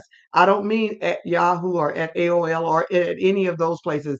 I mean like be right at certifieddreambuilder.com. My email, my website is certifieddreambuilder.com. So my official email is info@certifieddreambuilder.com or be right at certifieddreambuilder.com. So you are able to reach me on my official email. In order for you to be considered credible, you need an email address, you need a business phone number, and you need a business address. Now, if you don't have a business address and you don't want to pay for something like an iPostal One or one of those organizations, then you can use your home address. I don't recommend that, but you want to make sure that you have a credible address for your business. It's one of the costs of doing businesses. You want to also make sure that you understand the how-tos of a bank account. All banks are not created equal. You want to make sure that your bank has a wealth management officer and that they know your name. So I call it a Cheers bank, where somebody in that bank knows your name. You want to establish and that they have a wealth management officer and that they handle the accounts of millionaire, billionaire types, so that maybe they do give out funds when those accounts reach a certain threshold. Maybe they give out grants, and because your deposits are already in that bank, you may be a better candidate for when they get ready to give out that money. Plus, the Cheers officer knows your name. So you want a bank that is a Cheers bank. You want to establish your accounting system. Um, you want to know the importance of background checks for anyone who is working in your organization. We're talking about building your business with credibility. You want to make sure that you can identify any risk associated with your organization and get the appropriate insurance. You want to make sure that, and insurance, it has a lot to do with you going to the right agent and making sure that you go to an agent who is already familiar with the risk for your organization. I was working with someone that was doing a camp, and one person talked real crazy about giving them the insurance that they needed. But we spoke with someone else who does camps all the time, and the insurance was much more affordable. Make sure you're talking to the right agent. Building business credit with net 30 accounts. You want to look up net 30 accounts and find out which ones would be best for you. If you get the book that we are covering today, which is Getting Ready for Grant Writing, you will find that all of those net 30 accounts are listed in there, and you can easily get those. And that's where they give you credit in advance so that you can continue to build that business credibility and get someone to give you credit in the name of your business. I am Dr. Barbara Wright. My website is certifieddreambuilder.com. Section 4, I'm talking about the 7 sections for building a business or nonprofit that is ready for grants and contracts. So our step 4 or section 4 is developing your quality brand identity. And the outcome for this section is that you are able to build a brand identity that is needed to reach your stakeholders. And your stakeholders is anyone who stands to benefit from what you're doing. So in building your mission statement and brand development, you want to make sure that you are familiar with copyrights, trademarks, and patents, that you have all of that down, that you have your social media name checks to make sure that your name is available in social media. You want to make sure that you have your logo, your mission statement, your vision statement, your slogans and values. And in the book, there's a lot of places in there that will help you in developing your slogan and values. And for those of you who are AI savvy, you can also go there. But we have a lot of this built into the book. Your statements about your organization, your graphics.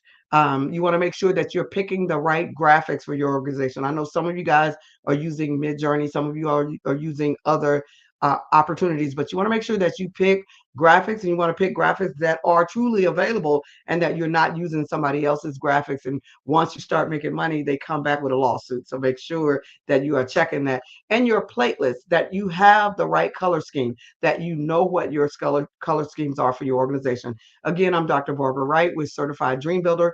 I am giving you the 7 steps to getting ready for grant writing, which is from my book with the same title, Getting Ready for Grant Writing. Okay, we're moving to step 5. And step 5 is establishing the right collaborative partnerships. And the outcome for step 5 is that you are able to explain board and collaborative partner development strategies. And in establishing your board, you want to know the difference between an operating board and an advisory board. An operating board is your governing board that's going to make decisions for your organization.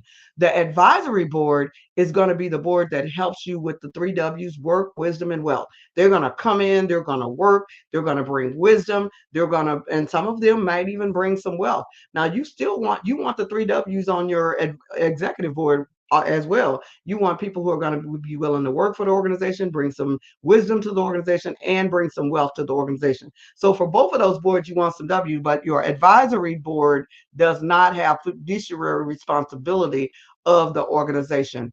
Okay, so in picking your advisory board and your operating board, who will hold the corporate officer positions? You need to know what contributions will your operating board members provide? What contributions will your advisory board members provide?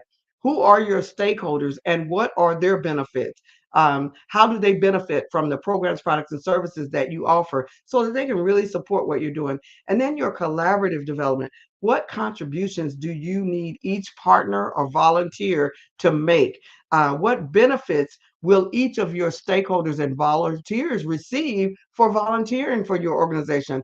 And how will the collaborative benefit the community at large.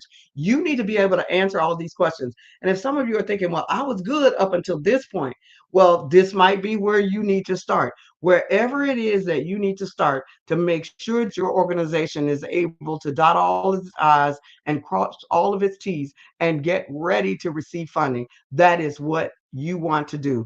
Again, I'm Dr. Barbara Wright, the Certified Dream Builder. I am covering my book, Getting Ready for Grant Writing.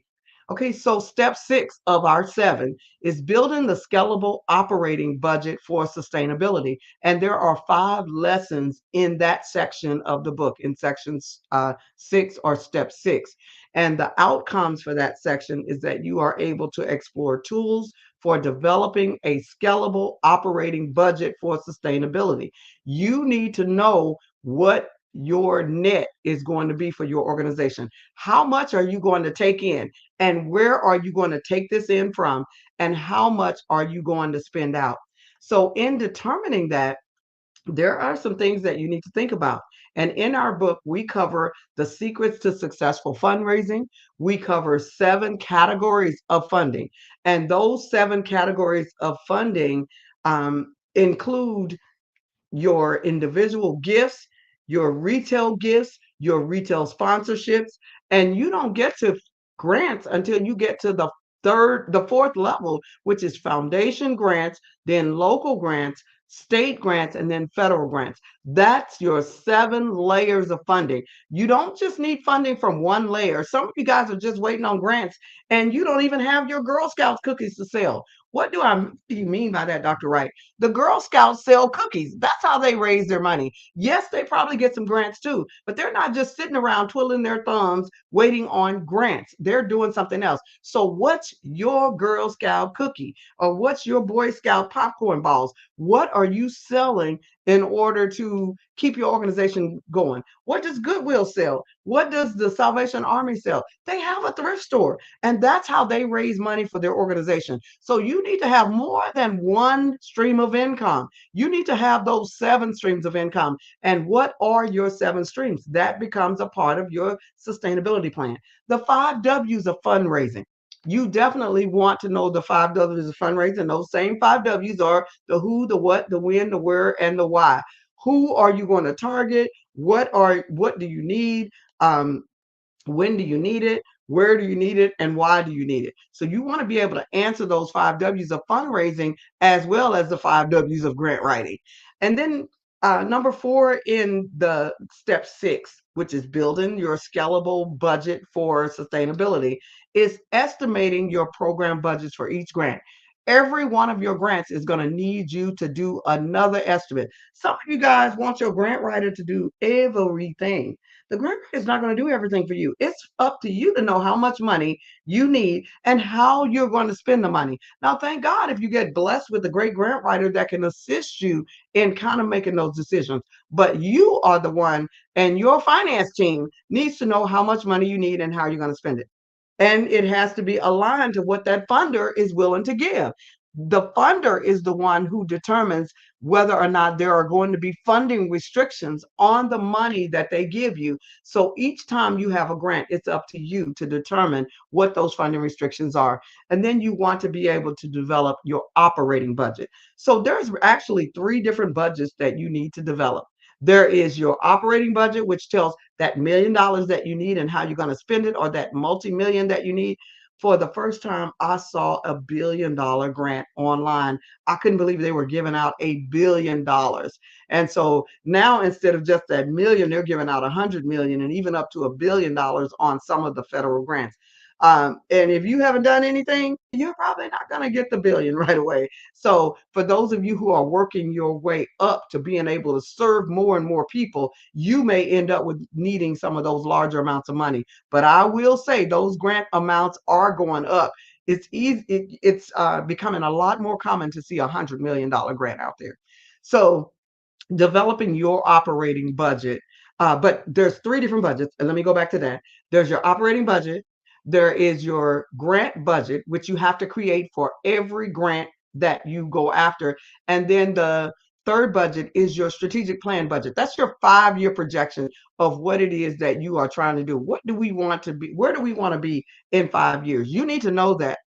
So that brings us, that's number 6. And number 7 just kind of brings us to what is it that we are doing overall. Number 7 brings us to looking at all the tools and strategies that we have developed and using those tools and strategies, our SWOT analysis, our pestle analysis, our 5 Ws, our ABCs, our the 5 Ws of fundraising, our budgets, all of those, bringing those to our grant writing team and determining who's going to do what, your partners that you develop, bringing all of those things to the table and determining how, who's going to do what, and training some of your volunteers, training some of your staff who are not involved in the administrative part, training them on what it is that you want them to do and letting your partners know what it is that you want them to do. So step 7 is mainly just training your organization, exploring tools and strategies, and expediting the grant writing readiness process. And the way you expedite the grant writing readiness process is you take everything that you did in step 1 through 6, and you develop a basic template for your grant writing so that you know exactly where it is that you're going. And that's when you're going to share and train your team. So those are my 7 steps to developing a readiness for your grant writing team. We can kind of go back through some of that. If I was to divide what I just shared with you into 3 sections of readiness, it would be the initial research and planning, which includes organizational research development. That's your who, your what's, your when, your where's about your organization, who you're going to serve, what additional programs, products, and services are needed. So when you're writing your grants, you can talk definitively about your area, locally, nationally, and internationally. If you are going to work internationally, you're going to do your evaluation of final ideas with your SWOT analysis, your pestle analysis, knowing your NTEE codes, your NAIC codes. And then also in that initial research and planning is your mission statement and brand development, making sure that you have got your copyrights and trademarks if you need them, or patents, your social media. You've done your social media name checks to make sure that your name that you've chosen is going to be worthwhile, your logo, you have your mission statement, your vision statements, your value statements, your slogans. You've developed all of these things, and you have your local, state, and federal regulatory requirements met, making sure that you've done everything that they've asked you to do, that your location that you want to do your program is zoned properly. One of my clients, we had to go fight the city to get her organization zoned to where she could actually do business. And it delayed her so long, it almost made her lose the business. So you want to make sure that you're checking with your zoning to make sure that the place that you have chosen to do business is actually zoned to do business. I think in the United States, they're relaxing some of those zoning requirements, but you don't want to make a mistake. You want to make sure that you are zoned properly. And then the middle section that I covered just now was your organizational setup and expansion, making sure that you have your banking and credit building, that you have your operating and advisory board. We talked about the collaborative development, making sure that you have partners that's going to work with you, your volunteers, your stakeholders, making sure that you have one thing that I did not talk about, so I'm going to talk about it now. It is covered in the book, and that's your business, that you're comparing your organizations. When you're doing that SWOT analysis and pestle analysis, you want to make sure that you're comparing your organization to other organizations out there who are doing some of the same things that you're doing. And then that moves us over to the budget, which is the 3rd section, the final section. You want to make sure that you are building a scalable budget for your organization. You want to know who's going to train your board and your volunteers after your initial training that you do to get them ready for what it is that you desire to do. Because if you don't know where you're going, everybody else is going to come in and tell you where you're going. So you need to make sure that you know where you are going. And lastly, as I wrap this up, your grant writing team training. You want to take everything that you have done and build your readiness template and share that with your grant writing team so they know the direction, and be open to suggestions, be open to what other people have found. One client I was working with this morning, I thought I might reimburse them because they said, I only hear from God. I don't want any. So when a person, and I do believe in hearing from God too, but he has given us the ability to make some decisions. So it's very important for you to be open, because other people might hear from God as well. So make sure that you are allowing yourself to be open to hear, when other people may have some suggestions that will even enhance some of the suggestions that you have. Again, I am Dr. Barbara Wright. I am the multi-million dollar grant writer. I have helped organizations to win millions and millions of dollars. Over, it's probably closer to 200 million right now.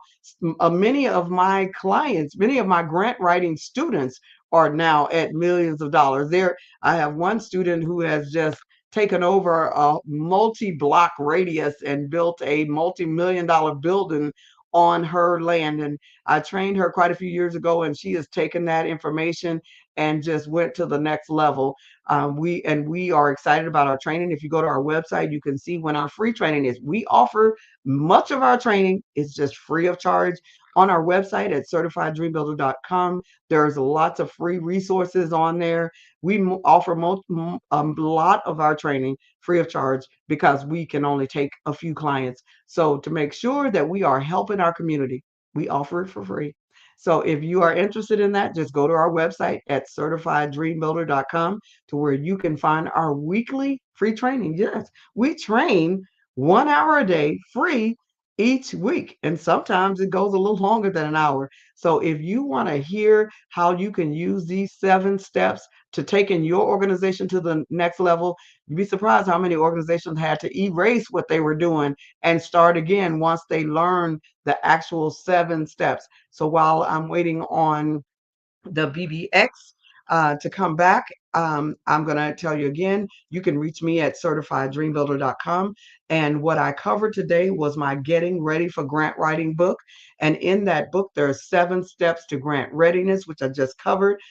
Step 1 being research and strategic planning. Step 2 being the make you or break you of regulatory requirements. Step 3 being starting or restarting your organization with credibility. Step 4 being developing your quality brand identity. Step 5 being establishing the right collaborative partnerships, knowing who your partners should be. Step 6 is building a scalable operating budget for sustainability. And step 7 is making sure that you train that grant writing team. Hello there, Mr. Worm.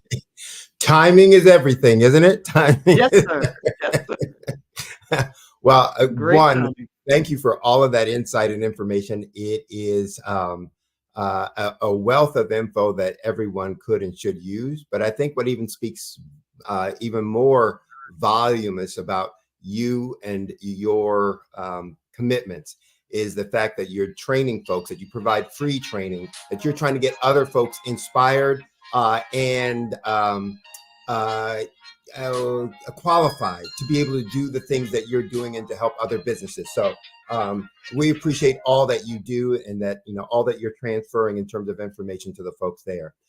So we're running out of time on this segment, but you've already said to folks, best ways to contact you. I'm going to advise everybody out there, please reach out to Dr. Wright. You can tell she knows what she's doing and the success speaks for itself. But when you listen to you and what you have to say, it just brings a lot of confidence to folks that, they would be in good hands. So thank you very much, Dr. Wright.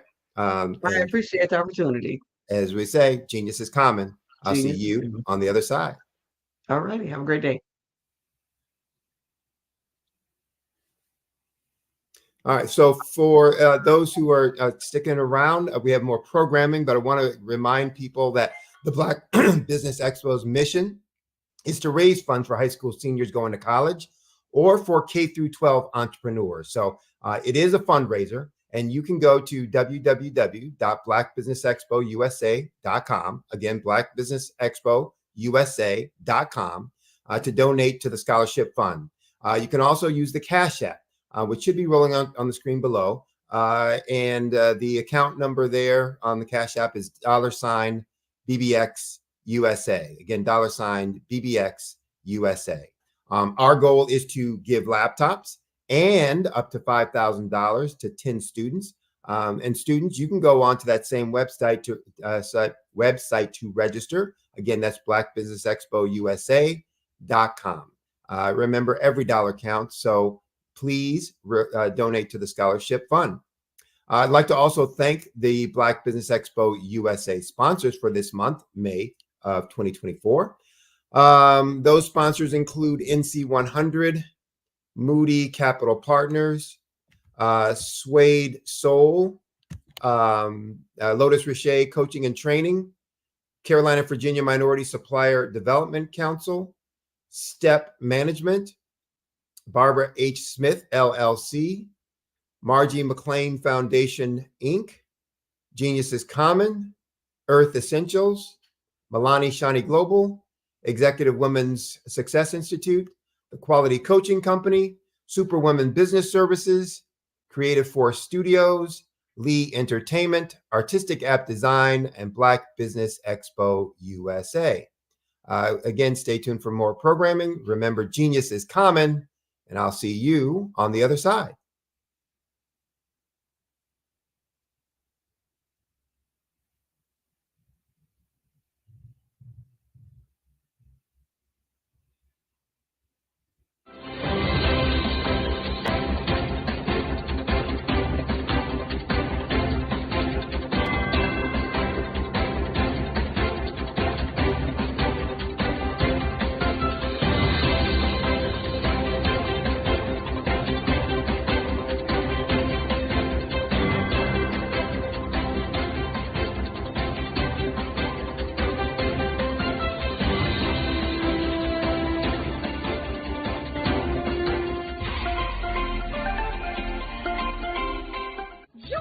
Dr. Eric Kelly III and a host of phenomenal speakers from all around the globe for this 7-day virtual event that you don't want to miss.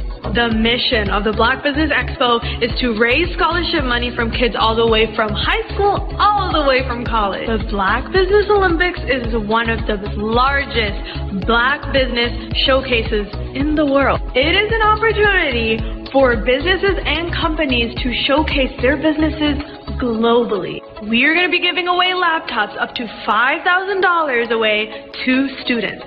Again, I'm Olivia Appleberry, the founder of 2 Cents Finance and one of the speakers for the expo. I am so excited to see you there. For more info, go to www.blackbusinessexpousa.com or call 919-308-9090 and hope to see you there.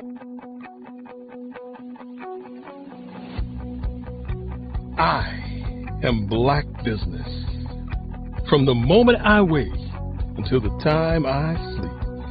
Yes, I am Black Business. I am Black Business. Tell me, are you Black Business? I am Black Business. Do you support Black businesses? Listen, I support Black business because I am Black Business. Black Business Expo, one of the largest business showcases in the history of Black business in the world. The world! Sign up today at www.blackbusinessexpousa.com or call 919-308-9090. I am Black Business. I am Black Business. From the moment I wake until the time I sleep, I am Black Business. I am Black Business. Are you Black Business? I am Black Business. Do you support Black businesses? I support Black business because I am Black Business. Black Business Expo, one of the largest business showcases in the history of Black America in North Carolina. Join Dr. Eric Kelly III and a host of phenomenal speakers from all around the globe for this 7-day virtual event that you don't want to miss. The mission of the Black Business Expo is to raise scholarship money from kids all the way from high school, all the way from college. The Black Business Olympics is one of the largest Black business showcases in the world. It is an opportunity for businesses and companies to showcase their businesses globally. We are going to be giving away laptops up to $5,000 away to students. Again, I'm Olivia Appleberry, the founder of 2 Cents Finance and one of the speakers for the expo. I am so excited to see you there. For more info, go to www.blackbusinessexpousa.com or call 919-308-9090 and hope to see you there. I am Black Business. From the moment I wake until the time I sleep. Yes, I am Black Business. I am Black Business. Tell me, are you Black Business? Black Business Expo, one of the largest business showcases in the history of Black business in the world.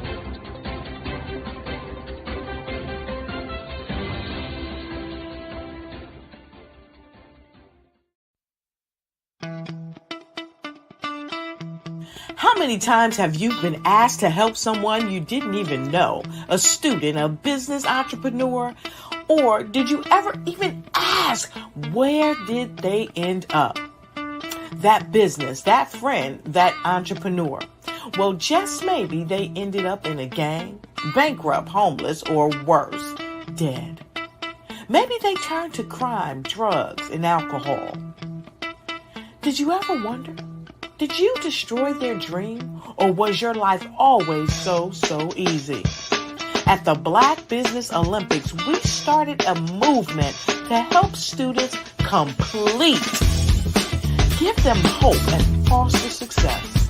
Help them to leave their dreams of providing laptops, computers, and up to $5,000 in scholarship funds. Today, we ask you to help a student, a business owner, or an entrepreneur to realize their dream by sponsoring them, supporting them, and buying from them. Consider this. With $1.6 trillion in our Black community, we only ask for a small donation for our students, our businesses, and our entrepreneurs. And you can change a life today. So I ask you, what are you going to do?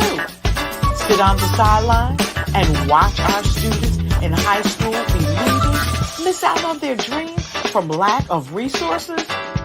Or are you going to donate to the movement and change their future and yours as well?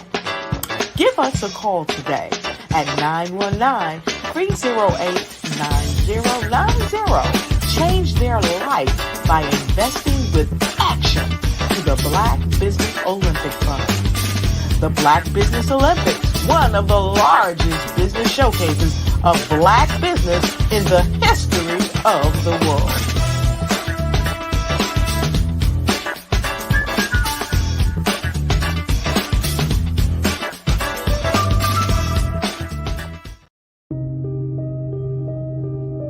The Black Business Expo is changing my life. This year, they are giving away laptops and even $5,000 in cash to students just like me. I'm Alexis, and I want to go to college to fulfill my dream of becoming an entrepreneur. Help the Black Business Expo going to www.blackbusinessexpousa.com and also becoming a vendor, a sponsor, or donating.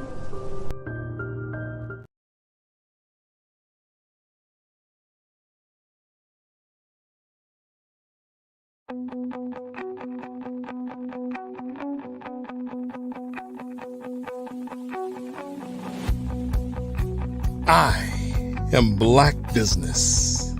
From the moment I wake until the time I sleep.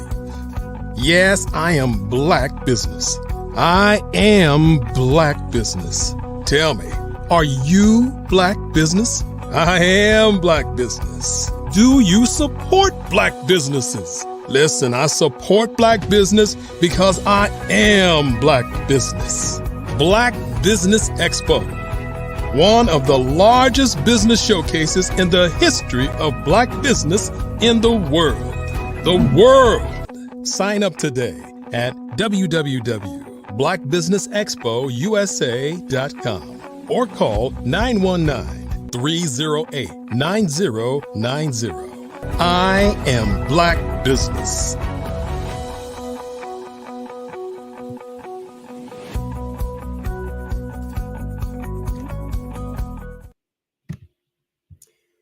Good morning for all of you business owners, entrepreneurs, thought leaders, and corporations. Welcome to the Black Business Network. My name is Sidney Wormsby. I'm your business moderator for this morning on the Black Business Network. And the Black Business Network is a 24-hour business network showcasing Black businesses, business owners, entrepreneurs, and thought leaders worldwide. We have speakers from North Carolina, London, Singapore, Africa, Japan, and from cities all over the United States. The Black Business Network is a global community sharing its business knowledge to empower, to inspire, and to educate businesses about business. Our next speaker this morning is Dr. Tandra Price. I'm going to ask if we could bring her onto the stage, and I could do a quick interview of her to introduce you or introduce all of you in the audience to her and what she's going to talk about. So, Philomena, go ahead and start us out. Hi, Dr. Price. How are you? Hi, how are you? Good, good, good. Where are you calling in from today? I am calling in from Edmond, Oklahoma. So I'm so excited to be here. Listen, I'm not a part of any tornadoes. So listen, thank you. I'm thankful for that, should I say. Let me start over. Well, you're going to be the tornado. How about that? I'm going to be the tornado. Okay. You're going to be the tornado. You're going to get this whirlwind of information and people are going to be going, whoa. Yes, so I'm ready to give it to you. Tell folks a little bit about your background, what's your area of expertise, and tee up what you're going to be talking to them about this morning. Awesome. So I'm going to be talking to you today about mastering the art of communication, which is one of my favorite topics. I am a network strategist. I have 20 plus years experience in this particular field. I am the founder and owner of a global recognized publication, which is Tapped In Magazine. We honor, it's a lifestyle, business, and entertainment magazine where we help speakers, authors, coaches, or anyone just looking to get some brand visibility. But I really want to stress on how we can really relate being in the media, getting mass visibility, and mastering art of communication, and help us with our networking skills. So that's what I'll be talking to you about today. All right. Well, I've heard you speak before, so I know folks are in for a treat. I am going to get out of your way and let you have full use of the time for your slot. And as we say, genius is common. I'll see you on the other side. Awesome. Awesome. Again, I am so excited to be here. Today is Tuesday, and I am again going to be talking about mastering the art of communication. But I'm going to just kind of give you just a little bit more detail again of who I am. I'm a renowned international speaker, accomplished 2-time best-selling author. I'm an expert networking strategist. Again, I'm the proud owner, editor-in-chief of Tapped In Magazine, which is a global recognized publication. Our magazine features 4 editions. It's catering to women, speaker, men, and authors. And we actually have a new publication coming out, which is called Speakers Highlight. We help entrepreneurs spread their message, expand their network, and reach a broader audience. One of the things I like to kind of start off with is the most important communication skill is uniquely being interested in other people and deeply understanding them. That's really the core part about mastering the art of communication. But we're going to talk about 5 keys to mastering the art of communication. One is going to be what is the best way to start a conversation? 2, when is the best time to network? I get that asked all the time. When is the best time to network? 3, how do we create this action plan when it comes to networking? And also, number 4 is creating a solid networking using LinkedIn. That is one of the most highly sought after platforms that is always left out and missed out. And then how do we incorporate a digital platform with that, which is also in mastering media in publications as well. So networking is an investment, you guys. It is an investment in your business. We have to think about it when we're looking at networking, that every time we do something, it is a part of our business. It takes time when it's done correctly, and it can yield great results for years to come. So I want us to kind of keep that in mind as we kind of dive into this dialogue. Networking can just be simplified for everyone, whether you're an introvert or extrovert, whether you are thriving in networking events or you find it challenging to start a conversation. These strategies are proven to what I'm going to share with you. We've been sharing them with multiple people along the way. They'll equip you to seamlessly integrate your networking in both your business and professional, because we have to think about when we're looking at networking, it is really a personal technique, a personal touch that leads into some massive opportunities. So when we think about, how do we spread this message? There are so many different platforms that are out there that we can really utilize to make our communication so effective. So I want to share some of those platforms with you. You probably use some of them right now, or you may have not even heard of some of these public platforms. One of them is the email. Slack is another great popular form of platform that they use a lot to do communications with. Microsoft Teams, a lot of corporations use this, trying to communicate a mass message to their team. Zoom, Skype, WhatsApp. Now, WhatsApp is really an amazing platform, especially if you're trying to go international. A lot of people kind of miss out on that. That if you're trying to reach people and broaden your audience, WhatsApp is a great way. Google Meet, Facebook Messengers. There's so many different techniques and ways that you can use your Facebook Messenger to actually make sure that you are moving your message effectively and efficiently. Twitter, you have Streamline, via phone, which is we all carry those every day, all day. Video chat, which a lot of us do that as well. And we do multiple videos to try to get our message around, especially if we're trying to relay a different product or service that we have going out. Messaging app, Team Chat, LinkedIn messaging, and Instagram. So those are just some of the platforms that you can really optimize your effective communication. But let's dive into it again just a little bit. We talked about how do we really initiate a conversation? How do we start a conversation? The first way we want to talk about is just introducing yourself, just simply introducing yourself. A lot of times that prompts another response. Just think about it when you go somewhere or if you're out and about and you introduce yourself, someone immediately responds to you. You don't have to do a sales pitch or anything. Just introduce yourself. Hi, my name is Dr. Tandra Price. It's nice to meet you. Just doing a simple introduction. The second way to start an effective communication is just ask a question. A lot of times we want to get another response, and asking questions is a way to get an immediate response. Have you seen that? Or have you been here before? Is this your first time? I mean, you're asking questions to get someone interested in talking to you. My third way of starting communication is compliments. Compliments is always the best effective way. If you can compliment somebody and tell them how good they look or something impressive about them, it helps you to set up that immediate response to be so impressive, to leave a lasting impression, because they're going to remember that you complimented them on something.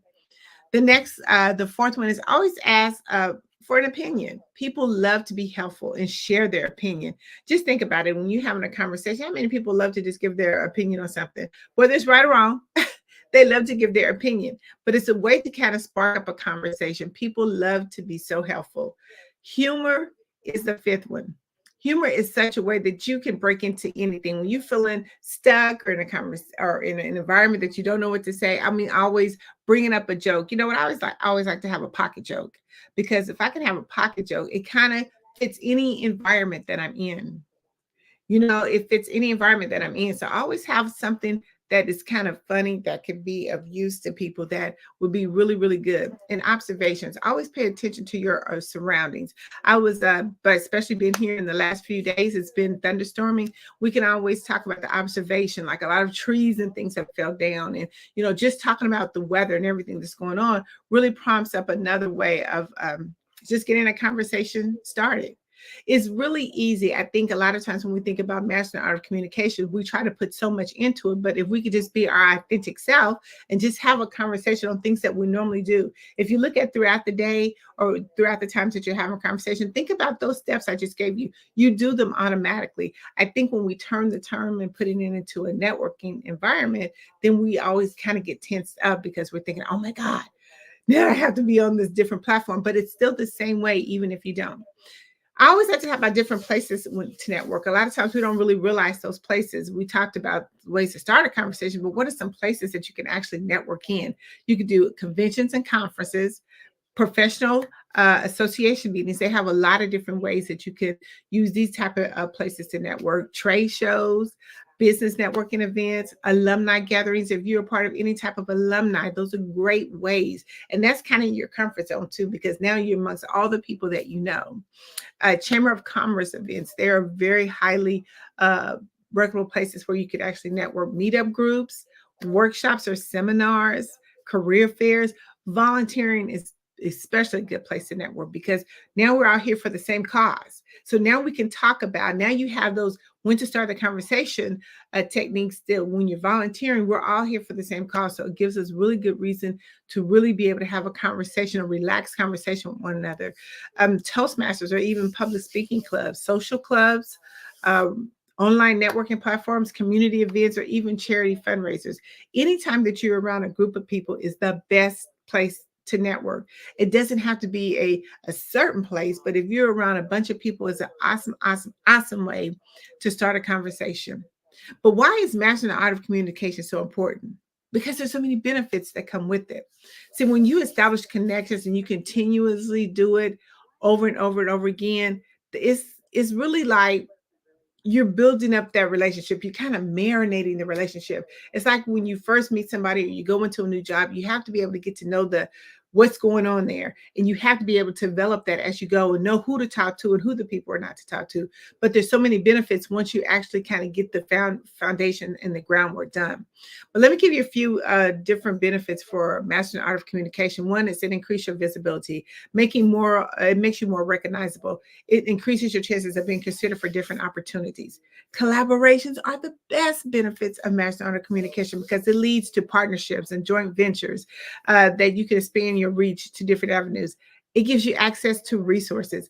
When you actually are networking and you're out of different places and you're doing different things, you may get some information on something that you don't know about that could be beneficial to your business that you can put into, I call your bucket resource. And then you can be able to pull those out when you need it. But it gives you access to so much information, tools. Individuals can help you grow your business because now you're getting access to something that you didn't even really know that you had. Brand awareness, it helps you with your brand. The more that you are mastering the art of communication, the more that you're in these different places, networking and on different platforms, it helps you to promote your brand and your business to a broader audience. Access to decision makers. When you're at these particular events and you're doing different things, it gives you access to different people who are looking for you to do different things, organizations. I mean, it gives you time for you to be able to even pitch your idea or discuss different opportunities, industry trends. Sometimes we get kind of lost in what we're already doing, but there's so many different other, again, things that are out there that we need to stay informed about. So when our clients come to us, we can master that art of communication, be effectively with our communication and helping them with their source. And lastly, the benefit of mastering art of communication is it helps your business grow. From entrepreneurship to business owner, networking can help you attract clients, customers, investors. It can help you grow so much. I think a lot of times we fall short on that because, again, when we're in these particular environments or these events, we're looking to put things at a different level instead of just like being our authentic self and just talking. People like to do business with people who they know, like, and trust. I'm going to be the same person I am today that you met me yesterday. And that helps us because now they know who you are and they can now be able to refer you to some of their people.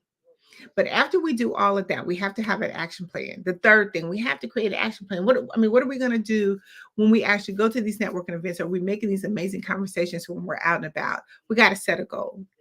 we got to have a goal. The goal is, I mean, like, even if you go to a network event, are you looking to, gain new clients? Are you looking to, what is your objection? Are you looking for a number of contacts? Are you wanting to learn about specific topics? Or are you just exploring collaborations? We have to have a clear set goal when we walk into the door to make sure that we stay on that goal at all times. Research is another part of your plan. You have to research. Researching is the most important thing. When you decide to go to a network event, research who the networking event is, who's hosting it, how many times they host it, how can I get connected with the people that are doing it. So what you could do is go to any of the social media platforms, connect with them, see what they're doing, see kind of what their interest is in their business. So when you do meet them face to face, it's not awkward, it's not intense. You can now have a really good conversation with them. Prepare your introduction. A lot of times when we go into networking events or environments or places to network, we're not fully prepared. We're not preparing to pitch. Networking is not about pitching or selling your business. A lot of people say, well, networking really doesn't work for me, or going to these events really doesn't work for me, because you're not selling. You're building relationships when you go to these events. So you have to prepare your speech. You have to prepare your introduction. You have to find a way to be so impressive to that person. But if we go off and just start selling our business and talking about our business that people don't even know who we are, or what we do, or even why we're at the event, it's not going to work. So we have to practice our networking skills. One of those practicing the networking skills is listening. We have to be very listening. And we have to know exactly what our prospect across from us is saying. I know we have an agenda, but we have to listen to what our prospect, or the person who we're trying to connect with, listen to what their needs are. You update your digital presence. Make sure when you go to any event or out at any social gathering, make sure that your information is all up to date, because you have that one chance to impress. Remember, prepare your introduction. That's a part of it. You want to make sure that you're very impressive to those who are looking for you. You want to make sure that all your media and everything is updated, that you have nothing that they cannot find. So one of the things is you want to make sure that your website, your LinkedIn, any phone numbers, website, all that information is up to date. And if you have any projects that are out there that you're looking to promote, make sure that they're up there, updated, and have a link, an active working link that they can actually connect to. Bring out your essential materials. There's nothing worse than you have to go to a networking event and you have to be like, oh, wait a minute, I got to charge my phone. Oh, wait a minute, do you have a pen and paper? You want to make sure that you have all your information handy. When you actually go to these events, or even when you're out just throughout the day, make sure that you're trying to connect with at least 5 new people. Whether you're at the gas station, grocery store, if you're at a networking event, doing a social online, find a way to connect with 5 new people. If you connect with 5 new people each day, look at many contacts that you have made. Look at many prospects that you have to follow up with. But lastly, even when you're going to networking events, or if you're at some social gathering that they have, 10 times out of 9 they have, or 9 times out of 10, they normally have a Facebook that you can join. So now you can start meeting some of the people. That's a quick way to get your 5 people. But you want to make sure that you connecting with them, that you're responding to their social media. It's a way for you to actually start off with meeting people before you actually get to the event. Always have an action plan. That's the third one. And now that we've done all that, we did all our networking and everything is going really, really great, you got to have a follow-up plan. What does they say? The money is in the follow-up. The money is indeed in the follow-up, because we got to make sure that we're actually meeting them. Now, when I go to a network event, I always have something in my phone that I could just schedule a meeting with really quickly with them. So it makes it very easy. So the very first thing you want to do in your follow-up plan is schedule a meeting. 2, you want to connect with them on all social media. Every social media, you want to connect with them, because at the end of your conversation, you might want to say, hey, you know what? Are you available next week? I know this is a busy setting, and I know we have a lot of people that we need to connect with. How about if we schedule maybe a one-on-one, maybe quick 10, 15 minutes, just jump on a quick call. What does your schedule look like next week? Schedule the meeting and then immediately connect with them on social media. Now, we all should have updated systems into our management, that we can now put them into our CRM system right from our phone. And once you put them in there, now you can start sharing relevant resources with them, because you want to stay engaged with them until you actually connect with them on that one-on-one call, or that meeting, or that scheduled meeting. You want to stay engaged with them, but you want to send them information. You want to, give them things that maybe would be relevant to their business. You want to share those relevant resources. And next, you want to always set a calendar reminder, because even though you meet with them now, maybe 3 weeks, maybe later, you want to meet with them again. but you want to make sure that you have it on your calendar so you don't have to move around messing with it as putting it down. Real quickly, now I got to talk about when you get to networking events, people kind of get a little tense at this point because they don't know what they're doing, or they're kind of confused, or they're intimidated because there's so many people at these events. So I'm going to give you some ways of, looking for people in the room that you can actually connect with. These are called effective communicators. So I'm going to go through them real quickly. So the first one is your social butterfly. When you go into a networking environment and your networking event, do a 360 camera view of the room. You want to see what everybody's doing first before you even decide I'm going to go this way or that way. But the first thing is you want to look for social butterflies. Social butterflies are people that are maybe in the corner of the room. They're making so much noise. They're laughing. They're giggling. They're welcoming all people that are coming into the event because they're super excited that you're there. But they want to be that type of person that can kind of set the tone, the mood for you, because if they're happy and excited, then you're happy and excited.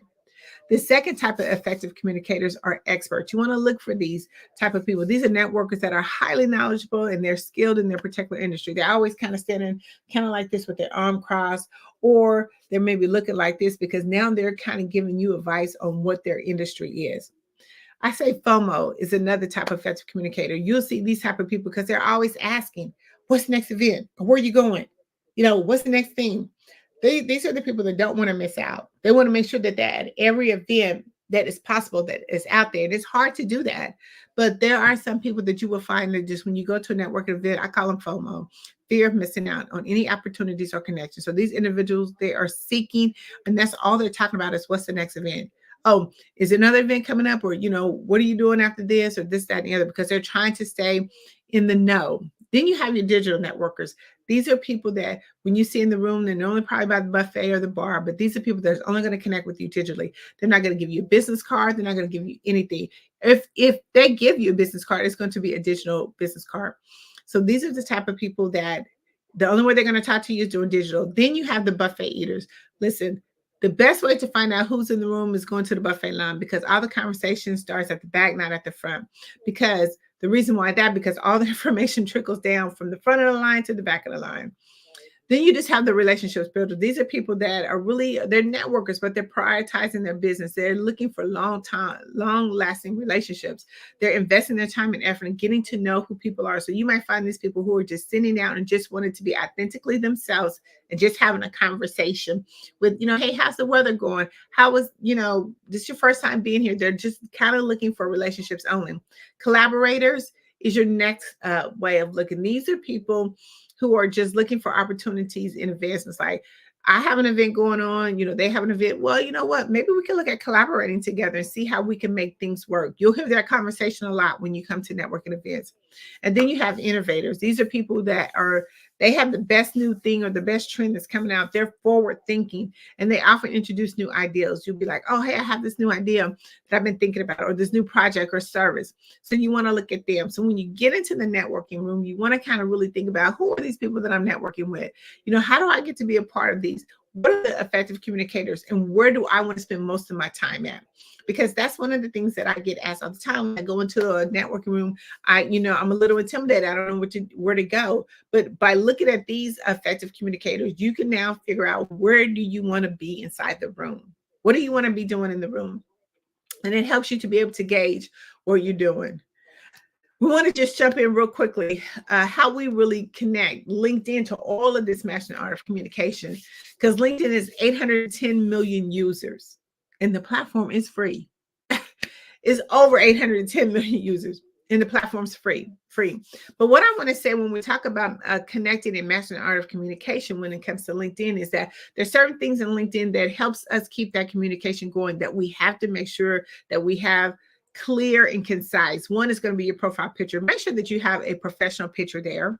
Don't have a picture that has a distorted background or something that's going to be looking more in the background and not your professional pictures. Have something and make your picture warming and welcome when people look at your LinkedIn picture. Make sure that your headline matches what you're doing. A lot of times, people won't have a headline and they're looking for people to come and connect with them, but they have no idea what you do. They have nothing about you. And then in your subheading, again, it's not connecting, it's not matching. Make sure your summary and headline is very well connected and that you're talking about your highlights and strengths. So people, when they look at you, they get a glimpse. Remember, You have to make an impression. It's just like if you're meeting someone in person, your LinkedIn profile needs to be saying the same thing. Your experience, make sure that you give details. Like if you're an entrepreneur, give details of what you've been doing. If you're a business owner, especially give the details of what you've been doing within the organization. How can your experience match what your prospect is looking for? And we have to think about that. You have to make sure that we're catering and targeting to our audience. Our skills, make sure our skills is very detailed, and make sure that we're getting some endorsements on our skills. Your education, don't leave anything out, whether you've done some trade shows, got some certificates or things of that nature. Make sure that we put all of that in there, because the more we put in there, the better it is. Recommendations, make sure that you can get some recommendations. And I can show you in our LinkedIn bootcamp how you can use your comments that people are saying about you as recommendations. Your volunteer experience. This is kind of true and hard, because we want to make sure that we're giving back our resources.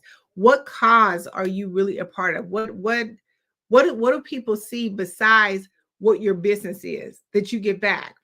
Make sure that you attach any media like newspapers, magazines, Tapped In Magazine, any news articles, NBC, CBS. Make sure that you put all those in there.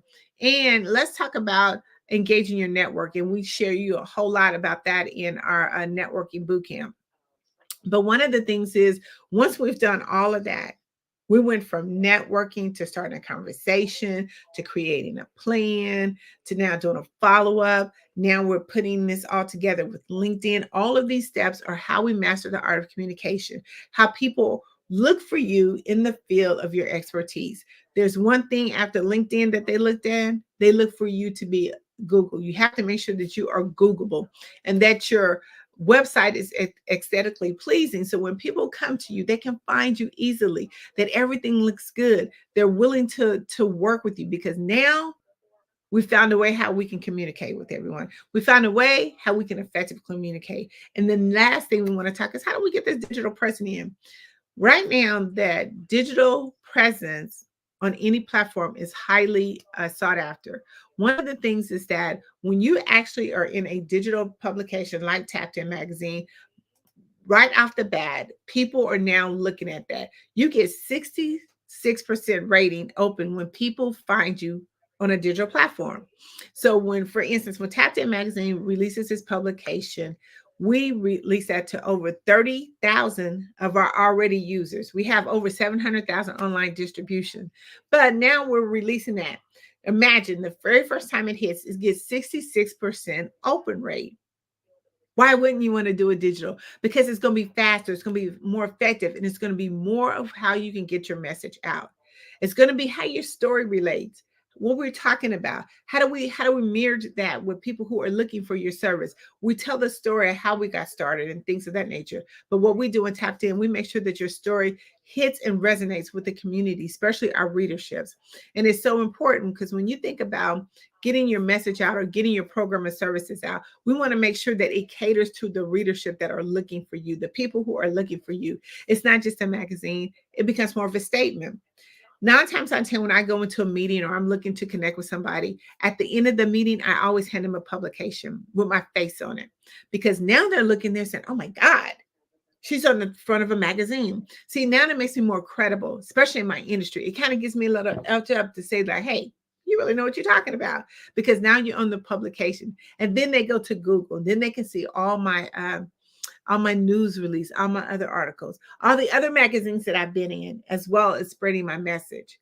And then they can look at all the different platforms that I've been on, whether it's speaking platforms, whether it's been on different events. They can all find that, because just about everything that we do, we want to make sure that we have that Google access, because they're going to look for you on Google or LinkedIn. And when we come back to LinkedIn, then we're talking about, okay, does my banner match exactly what I do? So when I'm out prospecting and I'm looking for people to say, hey, let's get into this publication, or you have a new brand or product, why don't you place an ad into this publication? Now they can match both of the things that what we're saying, and all my summary, my videos, because again, we talk about this in our LinkedIn bootcamp about what you need to put out there and how do you make that relevant, and how do we make authentic connections without having to do so many ads or LinkedIn ads. I'm not knocking ads, because I think they really work, but let's figure out how to get the foundation of where we can actually do some effective communication with the message that we have first before we actually distribute it out. And we can do that easily, because now once you put something out, a quick little tip is that, we want to ask our immediate community to respond on it. I mean, what do they think? Did it resonate with them? Did they understand exactly what I'm sending out? Because that's a quick way to check what you're doing. And a lot of times we don't use the community that we have. So we want to take an effect of all these different things of how do we master this art of communication. When we look at it, we want to make sure that we're clear and concise. We want to make sure that when we're sending out that mass message to a ton of people, that they really understand exactly what we're doing. Again, let Tapped In Magazine be the simplest way for you to be able to get that message out and to mass message that out. And the really good thing about being a part of a publication as Tapped In Magazine, we like to make it cost effective for you. We want to make sure that this is something that we can help you build toward. A lot of times when we look at marketing budgets, again, that's an investment into your business. You have to have a certain amount of money set aside just for that. And with Tapped In Magazine, we want to work within your budget to be able to make sure that you get your message out, because we do know that visibility is one of the most important things that you need to do into your business. So when we think about how do you master art of communication, let's think about it. Really think about when is it and how do you actually talk to people, or how do you connect with people when you actually talk or meet someone for the very first time? We have to look at that and think about ways to make sure that people really understand what we're doing. And we can help you with all that in our boot camp. Just make sure that when you do come a part of our boot camp, be ready to work, because we want to make sure that that we get you where you need to be. And we want to make sure that you are sending a message out that people understand, because we have to make sure, and part of mastering the art of communication is going through all those 5 steps. They have been proven, they have been working, and a lot of people really understand, and they have seen some such success behind this platform. So we want to make sure that when we're talking about mastering the art of communication, that we do understand how to do that. And we want to make sure that you join our boot camp. We want to make sure that you are a part of what we're doing in helping you to elevate your business. Like right now, we're headed to the Essence Fest, and the Essence Fest is one of the big places. We put you in those particular places that have a mass audience that you can broaden your horizon. We're going to the Essence Fest, and one of the things that we're doing is we're putting together an exclusive edition for the Essence Fest. Why? Because we know that some people can't come to the Essence Fest, but they can still be there with their product and service, because we're going to be like your on the ground PR person, because we're going to be passing those out as we go. There's over 500,000 attendees at this event. Why wouldn't you want to be a part of something that could really get your message out amongst a group of people? So this is an opportunity to be a part of it. You can be a part of it for a small minimum fee. It's where you can get a full page article, or you can get an ad, or you can even be a part of putting your logo on our banner. Any way that you can get your message out is how you want to do it. How do I get brand visibility? Is you want to be a part of events like this. So let's think about this and figure out how do we do it. You go to Tapped In, that's TAPIN magazine.org, and click on Essence, exclusive Essence, and you can be a part of our edition that we're going. Now, Essence is July the 4th. We have a cutoff, I think it's June the 20th, if you want to be a part of that. But Tapped In Magazine is wanting to make sure that you get your message amongst a mass audience. Be looking for different things, because we're going to be a part of so many different events that's going to be coming up that's going to give you that exposure. Now, join our boot camp, because our boot camp will help you to be able to master the art of communication. It will help you to be able to put these things into place and be able to, when you're having a conversation or you're going to a networking event, you're not going to feel uncomfortable or a little bit, kind of tense or unease when it comes to it, because now we're going to show you how to do it. So you can be able to make sure that you can be able to master your art of communication effectively. When it's time to actually go into networking, it will become so easy to you to be just like, eating candy. It's just like eating candy when it comes to networking, because we're going to be able to help you master that art of communication. You're going to get into the networking boot camp. Again, it's going to be coming up in mid-June. We have opportunities for our publication.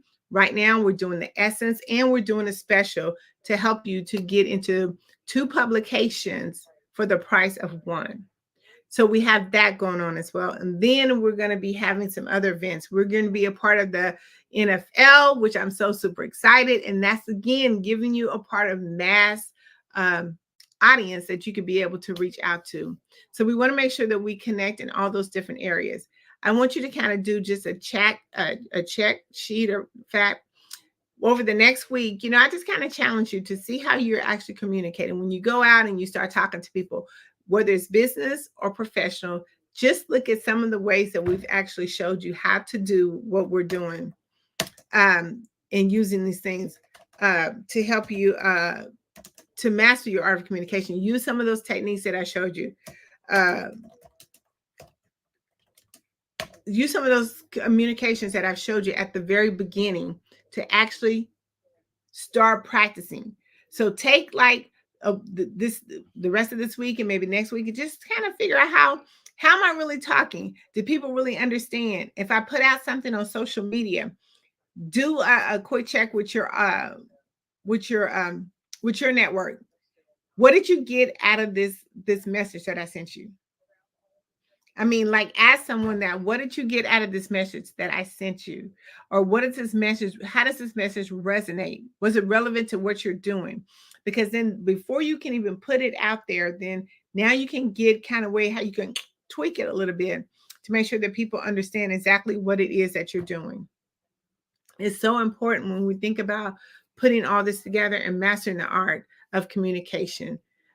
So why don't we do that as a challenge this week? Figure out what it is that you're putting out there. Get a quick check with your network before we all have that inner circle that we can send stuff to. And I do it all the time. Sometimes I'll send, flyers or things of that nature, or just, kind of use some of the wording that I'm going to put out on social media and ask, my center of network, what did you think about what I'm going to, this particular caption? Does it resonate? Does it make sense? Because a lot of times we put out stuff, a lot of times we type and we put stuff out and we think people understand, but only we understand it. And that's a lot when we talk about being on platforms, speaking platforms, is that we can talk because we are passionate about what we're talking about. We know what we want to say. This is dear and true to our heart, but sometimes other people don't really understand exactly what you're saying. So that's why it's good to share this with your inner circle to make sure that they understand exactly what you're saying. And that's why you want to make sure that we are a part of some of these events that we're doing. Again, the boot camp is going to be so important that you be a part of. I'm going to be sending out a link to share with you when you can sign up for the boot camp. It's going to be a one-day boot camp. And we're going to be on there for, I think, like 3 hours. Me and my team, 2 hours. Me and my team, we have something that we already have put together. And then you can actually be able to start taking notes. You'll get access to a workbook and everything. So make sure that you join our boot camp. That's just our networking boot camp. Then we have our LinkedIn boot camp as well. I just going to put a message here real quick. So see if they can put that link in there. So you want to make sure that you're a part of that. And I want them to be able to share the link with you as well. All of this can be found on Tapped In, is TAPIN magazine.com. .org. TAPIN magazine.org. I'm just trying to see here to see if they can put the link in here for you to make sure that you can get that as well. Beginning, mastering art of communication is a passion of mine. I love it. That's why I like to be able to send out a message to be able to help you to walk through the steps of how do we get here? How do we be able to master it? And you can do it through these events.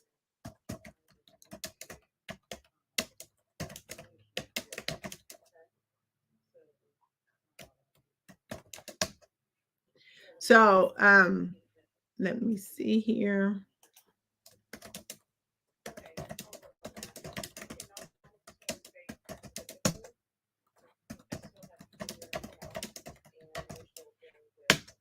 So yes, so I want to make sure that you are part of everything that we're doing. Be a part. I was just trying to make sure that they got the information, but make sure that you are tuned in to everything that Tapped In Magazine is doing. Again, we're mastering the art of communication so we can make it more easily and effective for us to elevate. This is our time. This is our season to be able to elevate into a whole nother group of people, broaden our audience, get more visible than ever, especially right now during the summer months. This is a highly sought after time that you want to be more visible than ever. People are either off of work, they're doing vacations, or they're looking for something. They are actually looking for something. So you want to be the first face that they see. You want to be the first person that they're talking to. And how do you do that? One is being visible. Two is mastering the art of your communication. Make sure that your communication is getting out there and it is resonating with people. I cannot say enough how this is so important that we do. Let me just see here real quickly. Let me make sure that they're getting this in here. This part here real quick. Get this in here real quick.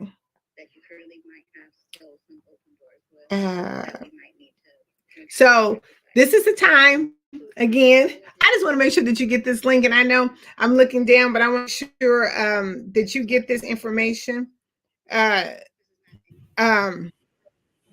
I want to make sure that you are part of what we're doing. Again, make sure that you go to tappedin, TAPIN magazine.org. Okay. I'm giving out all the information I think I can give out. I hope it was a windstorm for everybody, but please, I'm giving them some definitely some resources, some way to maximize and master the art of communication. I look forward to everyone being a part of either my boot camp or my publication that's coming out. All right. All right. Appreciate all that Ms. Price delivered there. Closing up, wanted to promote the scholarships and the reason for the Black Business Expo, and specifically the mission of the Black Business Expo is to raise funds for high school seniors going to college and for K through 12 entrepreneurs. So the expo is a fundraiser for those students. You can go to the blackbusinessexpousa.com website. Again, that's www.blackbusinessexpousa.com to donate to the scholarship fund. You can also use the Cash App, which should be scrolling across the bottom of your screen. The account number for Cash App is $BBXUSA. Again, that's $BBXUSA. Our goal is to give laptops and up to $5,000 to 10 students. And if you're a student, you can register for those laptops and scholarships at the same website, www.blackbusinessexpousa.com. Remember, every dollar counts, so donate to the scholarship fund. Also want to take a little time and opportunity to thank our supporters and our sponsors. Those include NC100, Moody Capital Partners, Suede Soul, Lotus Richer Coaching and Training, Carolina, Virginia Minority Supplier Development Council, Step Management, Barbara H. Smith, LLC, Margie McLean Foundation, Inc., Genius is Common, Earth Essentials, Milani Shani Global, the Executive Women Success Institute, the Quality Coaching Company, Superwoman Business Services, Creative Force Studios, Lee Entertainment, Artistic App Design, and Black Business Expo USA. Remember, genius is common, and I'll see you on the other side.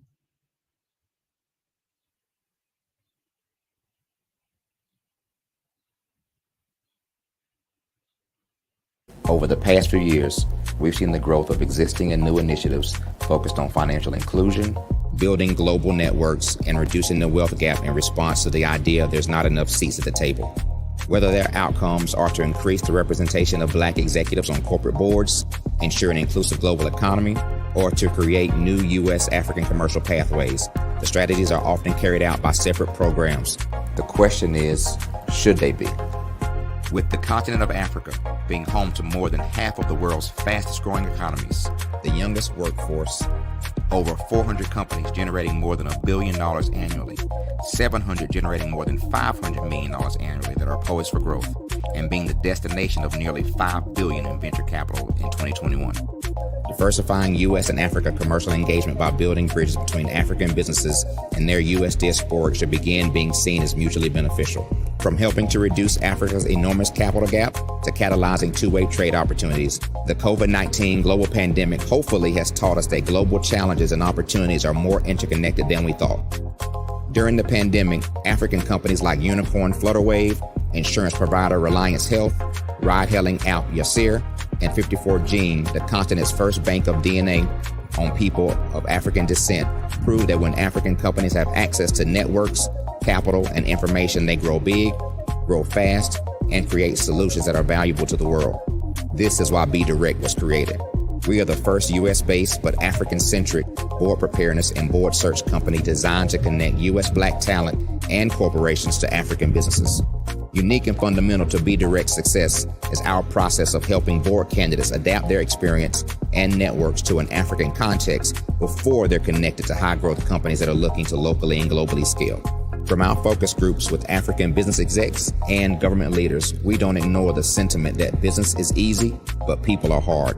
Having a pool of board candidates with hard-to-access networks and extensive experience across the business life cycle, including successfully raising capital, is table stakes for an initiative like this. So yes, we have that. But corporate or entrepreneurial success in the U.S. does not guarantee success in Africa. Developed alongside industry partners on the continent, our training program, Be Direct Prep, is designed to transpose their experience to create cultural comfort, understanding, and a commitment to helping businesses in Africa scale. Our board governance sessions are African, continental, and country-specific, integrated with cultural awareness and dexterity training, masterclasses led by African industry execs, and mentoring and coaching from African continental-based facilitators.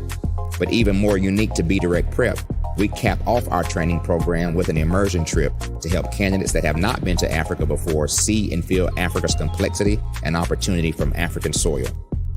We all know traditional network-based board placement has historically left a lot of us out of ever really being in the paid board pipeline. Our strategy supports the work of many great organizations that are successfully filling seats at U.S. board tables by creating more tables for those that are still left on the sideline. It's time to start seeing the role and value of U.S. Black talent and businesses on the continent of Africa differently. Old perceptions and habits limit economic inclusion.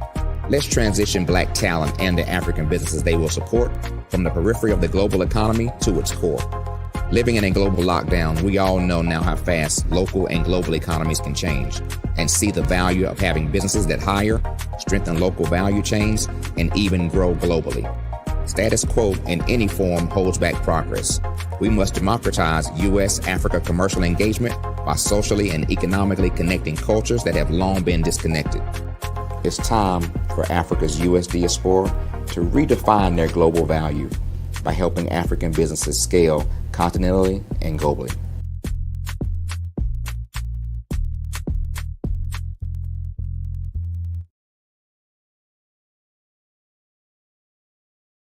I'm Ramon Ray, founder of Smart Hustle Magazine and smallbiztechnology.com.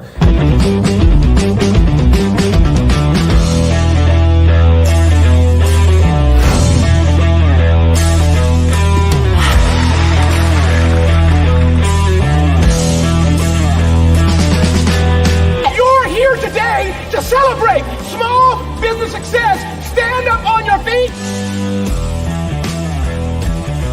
You rocked the house. It was amazing. Didn't we learn? For me, success comes from failure.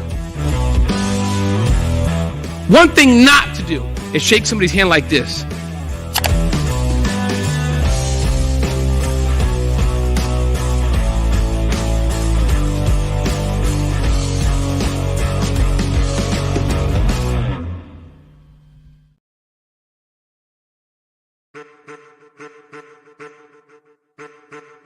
I am a child of the Most High God. He has gifted me in ways that I could not even imagine and didn't know.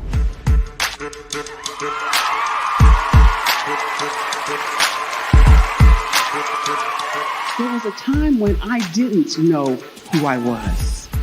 I listened to other people tell me who I should be, what I should do. I listened to people telling me that I should be a boutique owner, that I should be a construction manager, that I should be a laborer. Have you ever felt like you should do something else, be something else, go somewhere else, be wherever you wanted to be, and you felt like you were in a box? Anybody in the room? And you couldn't get out. Anybody in the room? And you kept trying to go and you couldn't get out. Anybody in the room? But let me tell you, you need to rock the box. Rock the box.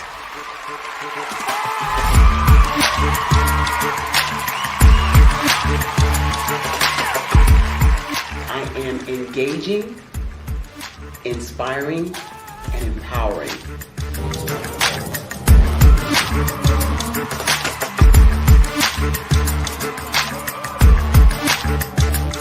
I would give you everything I know.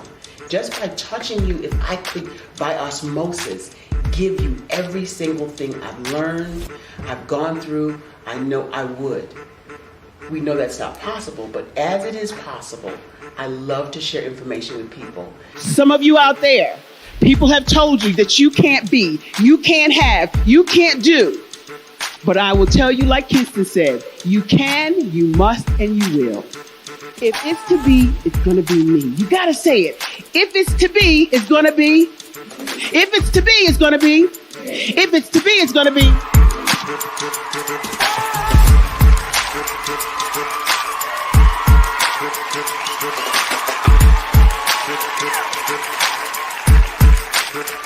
Barbara is because she believed what her mama said about her and not what other people told her.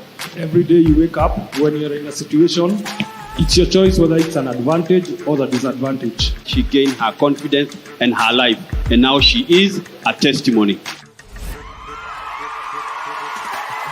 If I can help you elevate yourself, then I feel like I'm elevating my own self as well.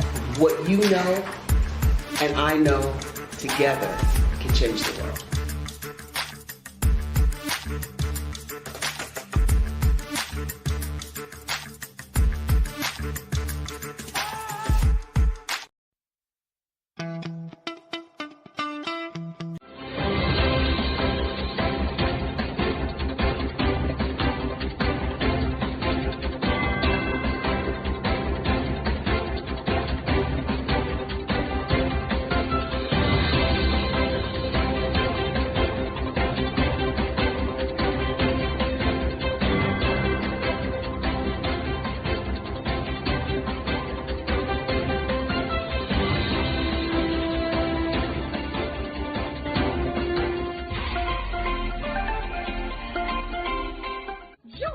Dr. Eric Kelly III and a host of phenomenal speakers from all around the globe for this 7-day virtual event that you don't want to miss. The mission of the Black Business Expo is to raise scholarship money from kids all the way from high school, all the way from college. The Black Business Olympics is one of the largest Black business showcases in the world. It is an opportunity for businesses and companies to showcase their businesses globally. We are going to be giving away laptops up to $5,000 away to students. Again, I'm Olivia Appleberry, the founder of 2 Cents Finance and one of the speakers for the expo. I am so excited to see you there. For more info, go to www.blackbusinessexpousa.com or call 919-308-9090 and hope to see you there.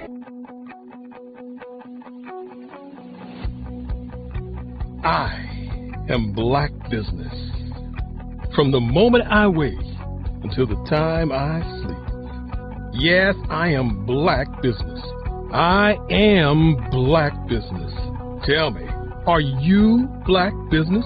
I am Black Business. Do you support Black businesses? Listen, I support Black business because I am Black Business. Black Business Expo. one of the largest business showcases in the history of black business in the world. The world!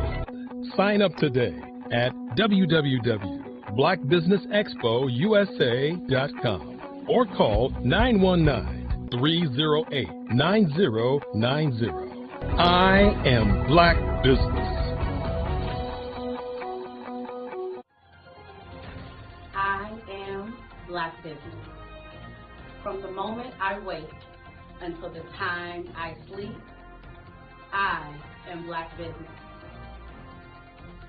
I am Black Business. Are you Black Business? I am Black Business. Do you support Black businesses? I support Black business because I am Black business. Black Business Expo, one of the largest business showcases in the history of Black America in North Carolina.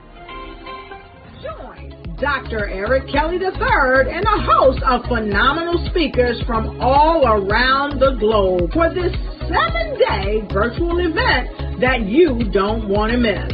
The mission of the Black Business Expo is to raise scholarship money from kids all the way from high school, all the way from college. The Black Business Olympics is one of the largest black business showcases in the world. It is an opportunity for businesses and companies to showcase their businesses globally. We are going to be giving away laptops up to $5,000 away to students.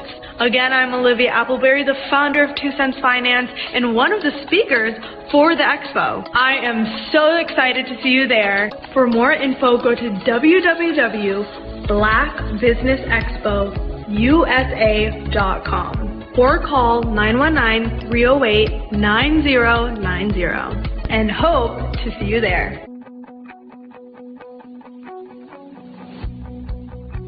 I am Black Business. From the moment I wake until the time I sleep. Yes, I am Black Business. I am Black Business. Tell me, are you Black Business?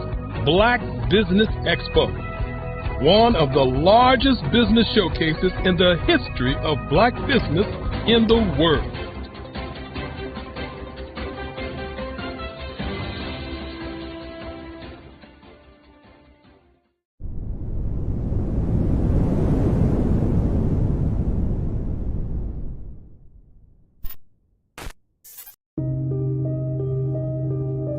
The Black Business Expo is changing my life.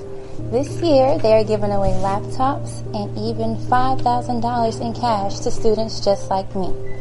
I'm Alexis, and I want to go to college to fulfill my dream of becoming an entrepreneur. Help the Black Business Expo going to www.blackbusinessexpousa.com and also becoming a vendor, a sponsor, or donating. Hello, I am Dr. Eric Kelly III, the visionary strategist and founder of the Black Business Olympics. I invite you to showcase your Black-owned businesses on the Black Business Network global stage. The Black Business Olympics is a global Black Business Network platform that propels Black-owned businesses into the international spotlight. By showcasing your business on the Black Business Olympics platform, you can reach a worldwide audience of potential customers, partners, and investors. You can also establish yourself as a thought leader, an expert in your field, attract lucrative partnerships, and more speaking engagements. In addition, the Black Business Olympics platform provides a valuable opportunity to connect and collaborate with like-minded entrepreneurs and business professionals from around the world. This can lead to new business opportunities, ideas, and relationships. Finally, by sharing your story and expertise on the Black Business Olympics platform, you can inspire and empower others. This is a powerful way to make a positive impact on the world and leave a lasting legacy. If you are a Black-owned business owner, I encourage you to seize the opportunity to showcase your business on the Black Business Olympics platform. It is a once-in-a-lifetime opportunity to make an indelible mark on the world. Be one of the 1,000 visionary entrepreneurs who are changing students' lives, shaping industries, and leaving an unforgettable legacy for their families. Unleash your voice on our global stage and watch your business thrive. Black Business Olympics is one of the largest Black business showcases in the history of Black business in the world. Yes, the entire world. Just give me a call today at 919-308-9090.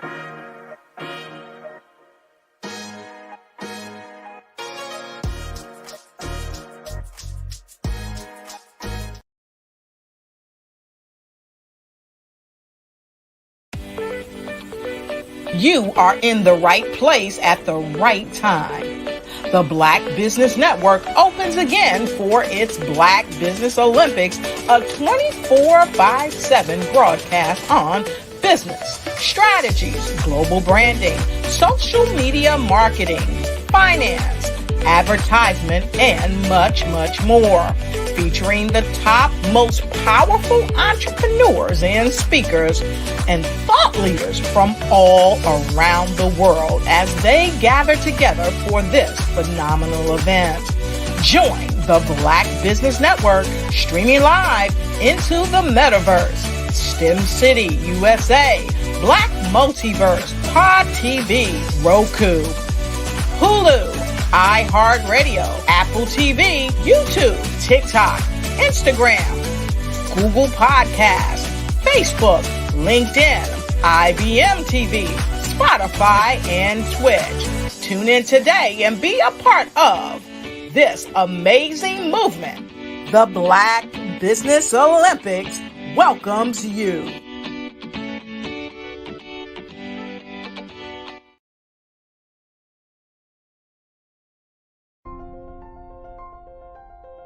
What if you could build your own city?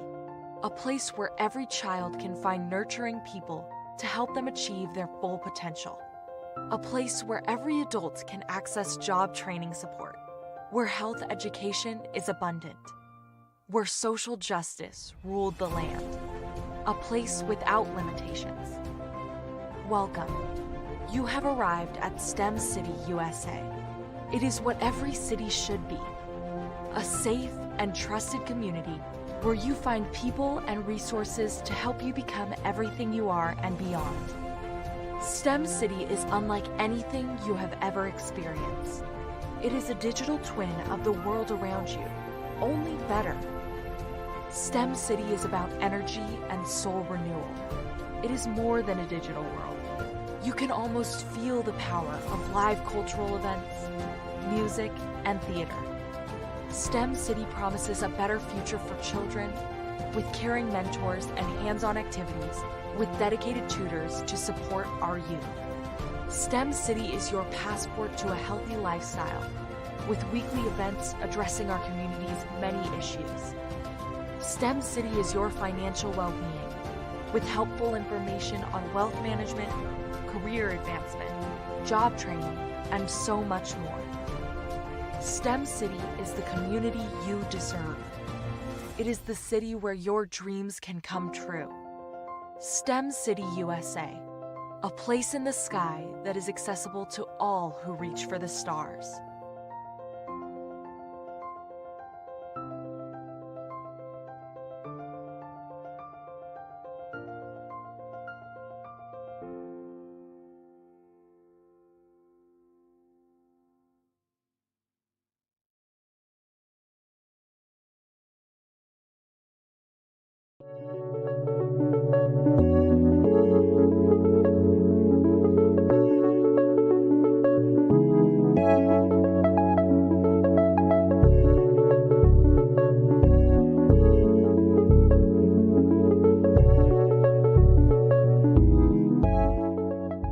Passion has been around helping communities of color and historically underrepresented and underserved communities, minority, rural, veterans, persons who are differently abled, in the intersection of education, innovation, technology, industry, and let's throw some entrepreneurship in there just for fun.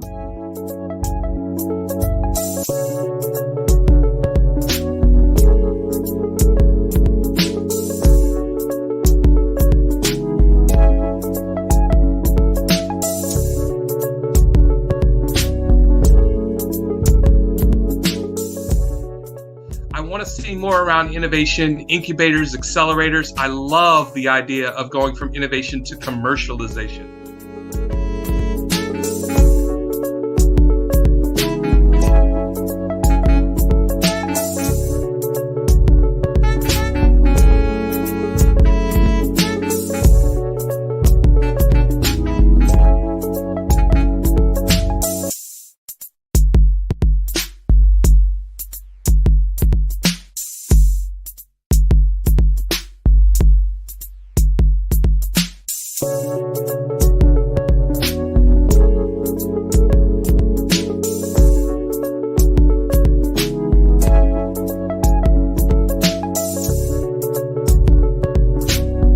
Artistry is a creative expression of something from nothing. You know, it explodes onto the canvas, or it explodes on in my work. One of the things that I try to do more than anything is I try to just give the lines and the movements and emotions and expressions into what I do. Art really means to me a chance to express how I feel deep down inside.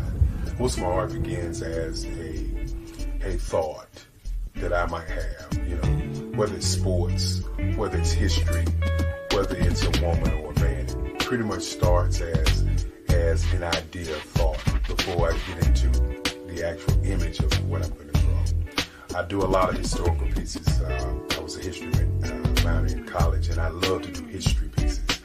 And a lot of times I'm thinking about history, and then I try to make that history impact you as you look at it. That's one of the reasons I do pictures so large. People ask me, why do I do pictures so big? And I tell them, I want the piece to impact them as they're looking at it, to kind of dominate them, dominate their space. And most of my pieces I try to do off page. I don't try to do anything that's going to be in those four corners or in a square. And I want your imagination to be a part of the piece that you're looking at.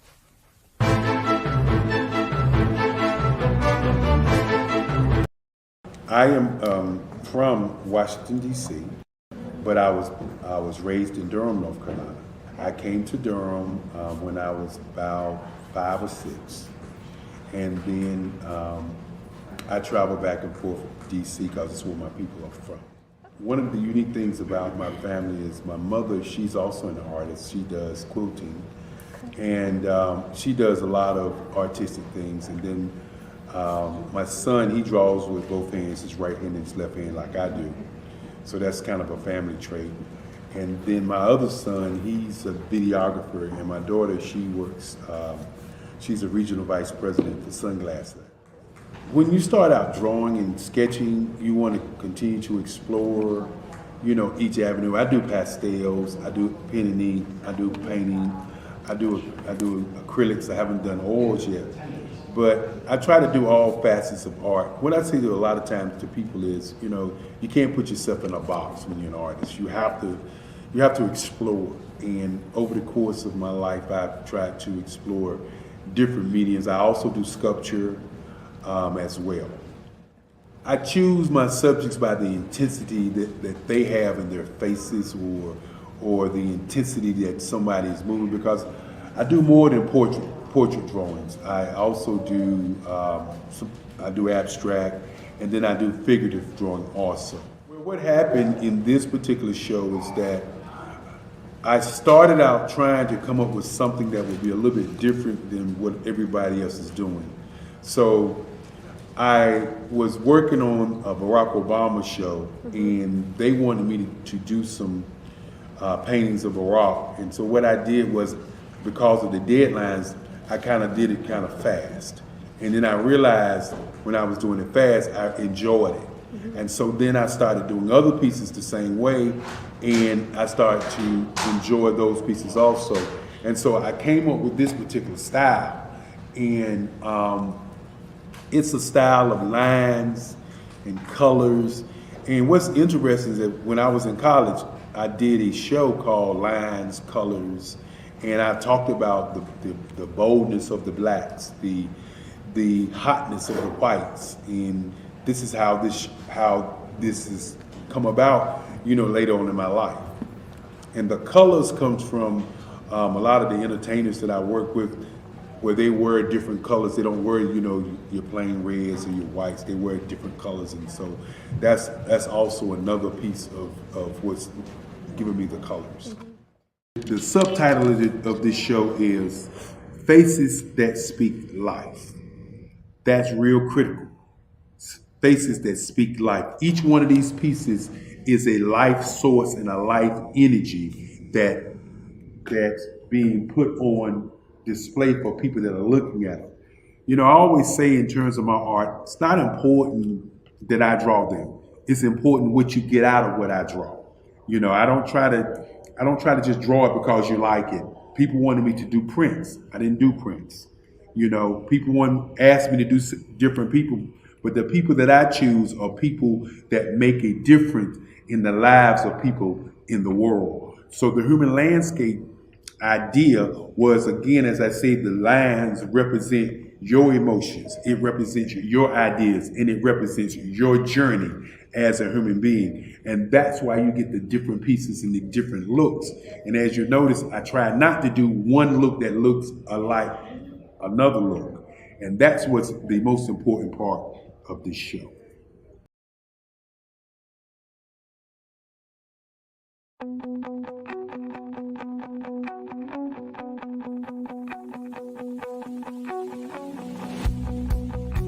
I am Black Business. From the moment I wake until the time I sleep.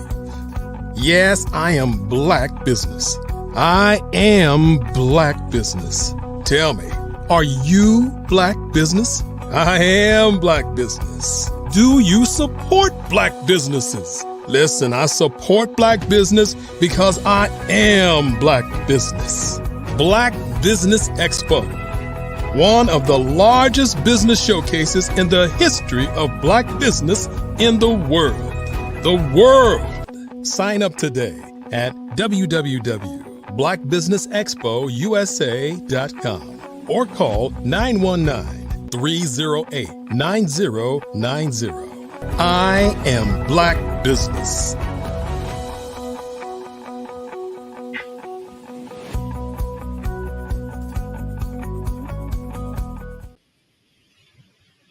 Good morning, business owners, entrepreneurs, thought leaders, and corporations. Welcome to the Black Business Network. My name is Sydney Wormsby, and I'm your business moderator for this morning on the Black Business Network. The Black Business Network is a 24-hour business network showcasing Black businesses, business owners, entrepreneurs, and thought leaders worldwide. We have speakers from North Carolina, from London, from Singapore, from Africa, Japan, and from cities all over the United States. The Black Business Network is a global community sharing its business knowledge to empower, to inspire, and to educate businesses about business. Our next speaker and our final speaker for this morning is Dr. Adrienne Toney. Dr. Toney is a person of many, many talents. She is a transition and procurement expert who currently serves as Director of Operations for Morpheus Publications Global. She's a published author of several works, both as a ghostwriter as well as under her own name. She published and authored The Realistic Approach to Work, Diagnostic Assessments, and Curriculum.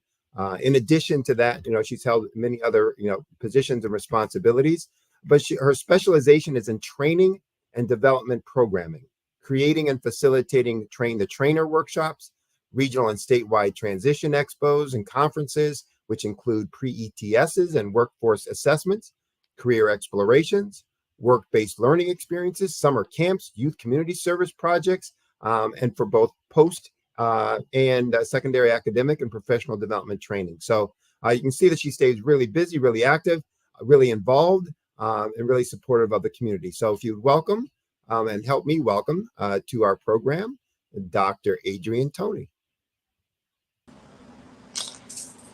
Good morning. Good morning. Hi, good morning. Thank you for having me. Yeah, you are a busy, busy, busy person with all that stuff going on, right? Yes, sir. Yes, sir. Busy, but not a busybody. And there's a difference.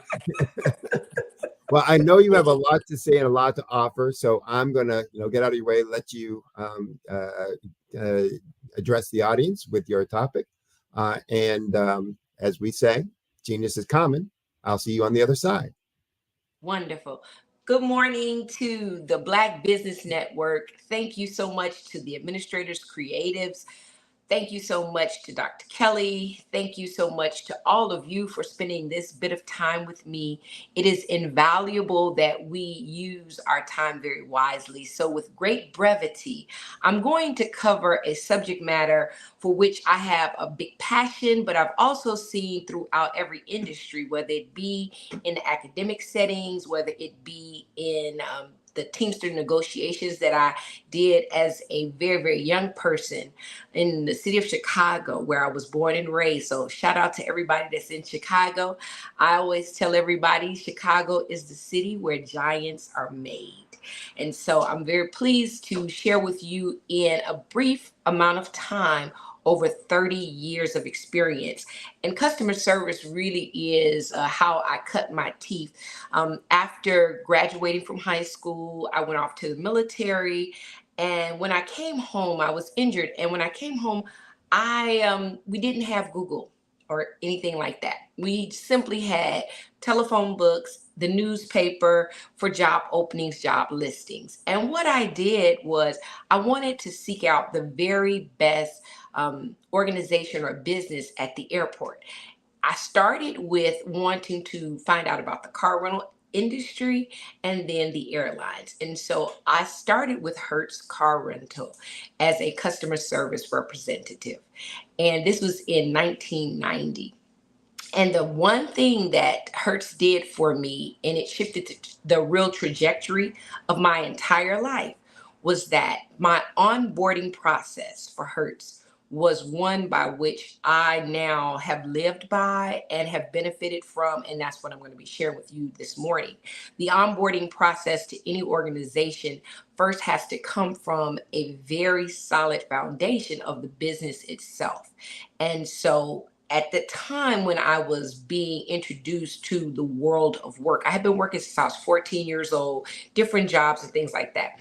And the importance of customer service really had not been drilled into me. It was more function. This is what your job is. This is what we expect for you to do, whether it was at day camps, whether it was at the grocery store or at my family's restaurant. It was just task driven. So this is your job. This is what you do. But once I was onboarded onto Hertz, I had to learn the mission of the organization. And so that's critical. Number one, I needed to find out who the creator, who the founders were, and why they had started the business. And they took over 2 weeks to train us and onboard us. And that literally sparked my thirst and desire to be the best. Hertz, #1 car rental company in the world at that time. And everybody that they brought on board was so I guess excited about being a part of an organization like that. So I'm going to take a few paces back and say the lost art of customer service is the title of this presentation. And the reason why I selected that and created that several years ago in mentoring and doing training and development with various HR professionals, I realized that they did not have a very solid customer service plan worked into their policies and procedures. The things that the human resource department used to do back years ago had somehow been eliminated.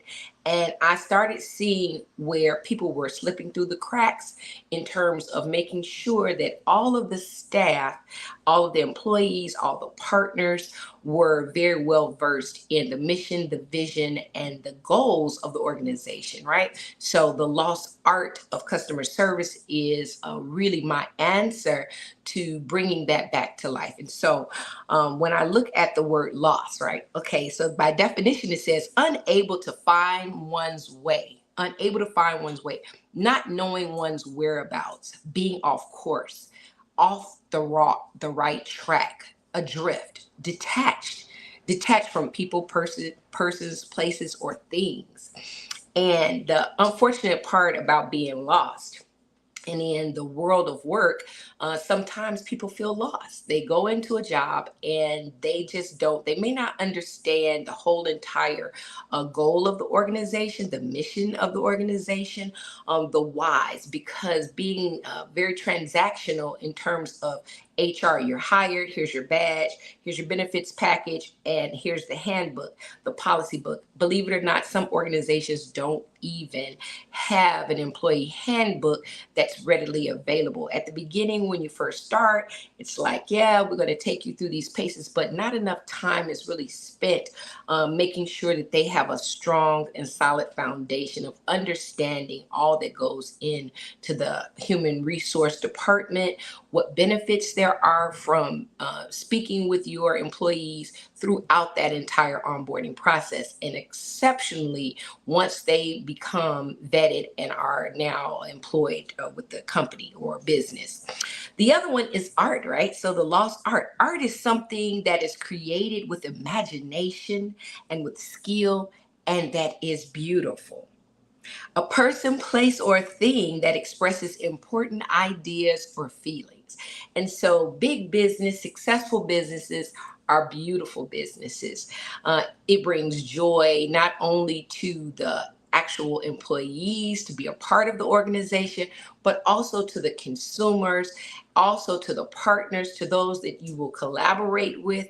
It is a joy to be a part of that partnership and that company, right? So get up in the morning and I've got to go to work. No, I get to go to work. Like, we have this idea of work being laborious, and not so much when you have an artistic approach, an innovative, a creative, beautiful spirit about the world of work. So I love work. I love getting up. I love my Mondays are actually my favorite day of the week. So I will say this, you have to have within your customer service and business model art. The third part of that is customer, right? So we have internal and external customers. Customers, number one, internal. Those are the people that you work with, right? Those that you work with, your employees. The list is extensive because when I look at customers, internal customers, right? Those are the milk and butter and the bread of the organization. That is everybody from the person who's the janitor to the CEO. We have all these individuals that are working with us, and we have to make sure they all have the same message: transparent, clear directives, policies, procedures. And the better that you onboard and train those internal customers, hopefully they become actual internal customers that now are patronizing the business also. One of the worst things I've ever experienced is working with an organization and the people that worked for the organization did not patronize the organization. And that is really, it speaks volumes. And that was one of the things that we worked on when I did an audit, an internal assessment of their customer service, was how are the employees in terms of patronage? Do they support and buy the products and the services that you offer for the business, right? So customer service, internal. And then the next one is understanding your external customers, what your customer base is, the demographic, the target that you're going after. Do you know them? Do you understand them? And I always say this, there is a customer DNA for external customers, and that is so important for the organization, the CEO, the board of directors to understand and fulfill what it is that their customers want, what they don't want, and the why behind it. Because if you can get into the psychological impact that you have as a business with your external customers, then you start building this relationship. And I'm going to talk a little bit about the various aspects of that when it comes to having a one-time customer versus a long-term customer or repeat customer, and having a customer who is actually almost a brand ambassador. With social media's invent, there are so many that are being paid to be brand ambassadors, right? And so what I see that has happened, that's changed quite a bit within customer service, is that we have paid people now to endorse products, but the most authentic and the most beautiful ambassador is a very loyal customer, one who patronizes and supports your business and or organization because they truly have a connection and you are a trusted service provider to them, or they trust the product that you're selling. The last one, of course, is service, right? And so service is what? Simply the work that is done. The work that is done, not the work that is intended to be done, but the work that is done.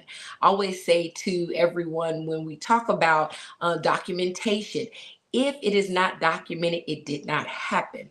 And so here where we talk about service, writing down, keeping the business analytics, understanding the feedback surveys, finally looking at the bottom line. When you provide a service, how do you know if the person that patronized you or bought the product or service is pleasing, it's to their standard or to their liking? And so service is one of those areas where you really have to go aggressively and interact with your customers and have that conversation. A lot of times there will be a transaction, and if there is no feedback, there is no repeat business, that's kind of your answer, but not always so. Sometimes we have to go a little bit further in asking, is the service being provided to the standard for which were your expectations? And we've gotten away from that with a lot of the automation because I don't know about you guys, but when I go to the store, or I will just say like Popeyes, I'm going to use Popeyes as an example. You buy your food and they say at the end of the transaction, when they hand you the receipt, if you fill out this survey, you can get a 2-piece for $2.99 or something like that, right? And so that's their way of getting feedback from the customer, and it's an immediate thing. And then they give an incentive so that if in fact you had a pleasurable experience, if everything was to your liking, you take the survey and then you receive an additional benefit from that business. Now, that's something that's very straightforward, but a lot of time we have to just simply ask. Did you have a good experience? Thank you for your business. Those days are few and far between in certain areas.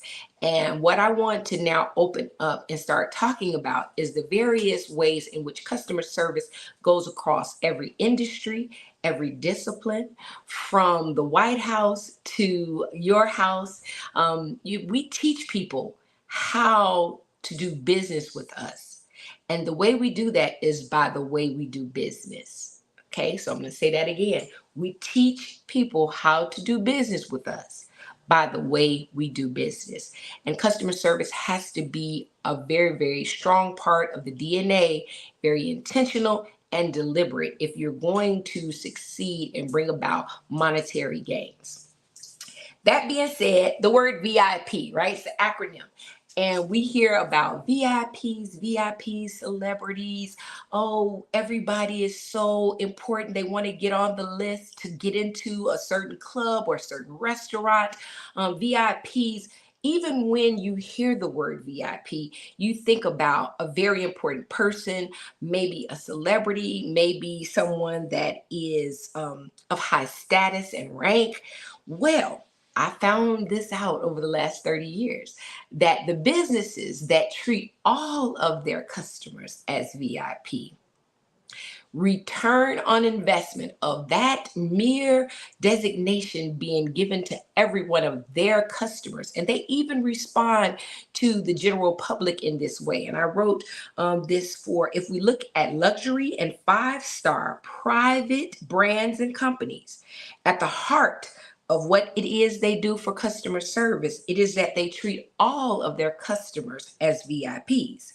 This then separates them from other businesses, other brands, and the masses. So then it becomes their customer. They have a signature customer that they go after, and that is everyone that walks through their doors.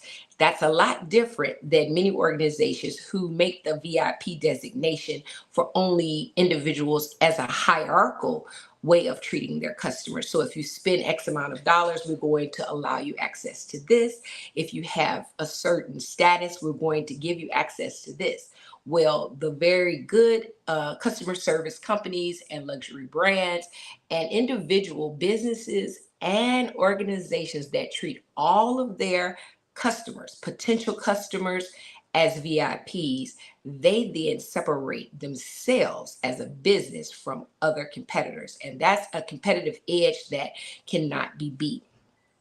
Excellent customer service, of course, is that they know their customers. They know their customers, right?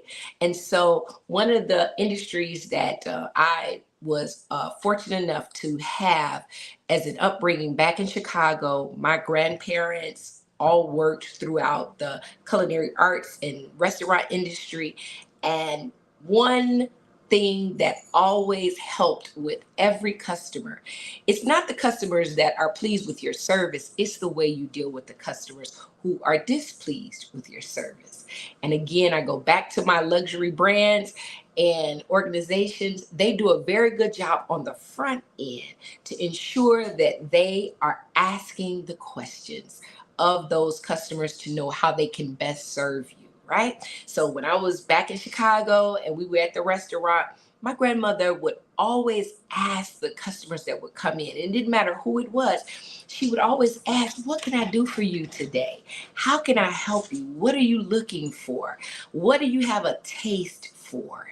And it would be such a good personal exchange because after a while, she became knowledgeable about her customer base. So she knew Mr. So-and-so liked fried catfish, and she knew that, Miss So-and-so always liked her greens and steamed table items.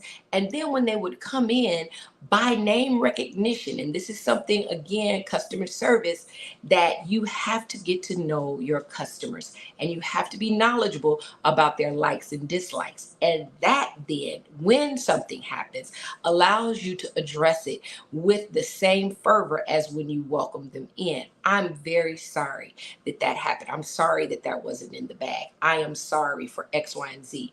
And learning that very young and then seeing how it hurts when I went on to be a part of the public sector in serving individuals, I got to learn my customers and really got to see what it is that they like, so that when they were displeased, when there was something that was not to their liking, I was able to quickly and almost immediately have a response by which we would bring about remedy. We would bring about a solution. And that's what customers want. They want you to acknowledge whatever the issue is and then bring about a solution. VIPs, that's going to be critical to your customer service DNA. And I would recommend highly that you treat all of your customers, all of your clients like VIPs, not to distinguish them from other customers, but from your competitors and from the masses, right? All right.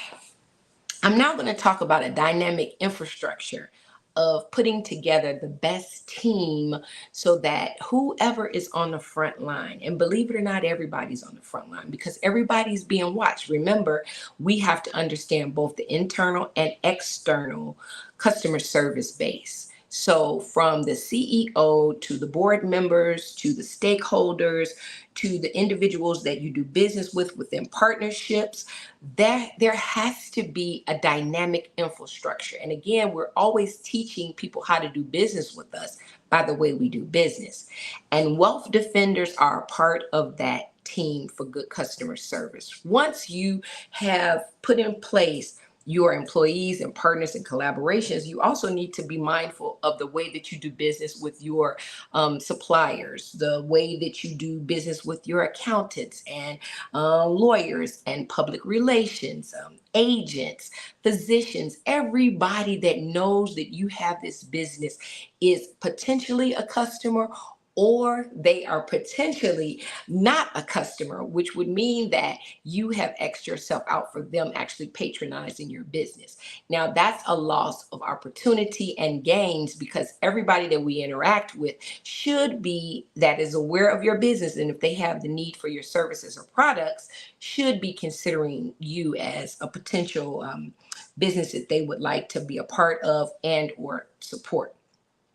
That being said, I looked at the infrastructure for dynamic companies, and not only do you have to have the understanding of both internal and external, the DNA of your customer, but you also have to have a plan for succession and promotion within the ranks. The voice of your employees, your board members, being able to inform your decisions, right? We don't make decisions based on emotions. A lot of times when you have disgruntled employees that are burnt out, that is poor internal customer service if it's not addressed. Years ago, there were large HR departments that would handle some of those employee situations, and it all started to roll into management's sphere, and that started to be what a burden on those that are in immediate supervisory positions, having to deal with the issues of the day, the customer, the external customer, but then also what's going on with the employees. So I don't know if you're a small organization, if you're a small business, or if you're a large corporation with 500 plus employees. You have to have a designated individual and or department to handle your HR questions, issues, and then, of course, those things that are beyond an immediate response that some of your wealth defenders are going to help you with if it's on a larger scale. You have to have that in place, not because you are now wanting someone to watch your employees, but to support and undergird their daily tasks so that it makes the experience of them working with you and for you and for the customers much more pleasurable, because we're always keeping mindful that we are adding that art and the beauty into our daily transactions. Working with versus working for in terms of philosophy, right? So a lot of time people will say, I work with so-and-so as partners. Then people will say, I work for. And when working for, it really takes on a different personality. And we hear a lot, I've seen t-shirts of I'm a boss, she's a boss, he's a boss. And you know, there's a good side to that, an upside and a downside to that, because nobody wants to be bossed around. And you have to be very mindful of just even the words that we speak when we talk about those that we work with, is to be complimentary and to always to encourage and bring about some level of support for the development of even their voices within your organization, because that helps you make decisions that impact policy changes, that impact the way in which you're doing business. And I say that often, and making sure that you have a forum by which you are able to hear those voices. I was on, I guess it was Instagram the other day, and I saw a meme, and it says, when your employee or someone, the boss says, oh, wait a minute, nobody told me about that. Why didn't they tell me about that? Why didn't they say anything to me? And the meme said, because you're the problem. A lot of times when you have a bossy mentality, your employees, partners, collaborators won't tell you when things are going wrong, or if they feel like things are unfair or there are practices that they're not comfortable with, if they also believe that you are part of the problem. Not all of the part of the problem, but some of it, right? And that's what has happened a lot with employees and employers that separate themselves in bossing other people. You separate yourself, and then as a result, you become a part of the problem. And that open line of communication that's critical to excellent customer service is now diminished greatly.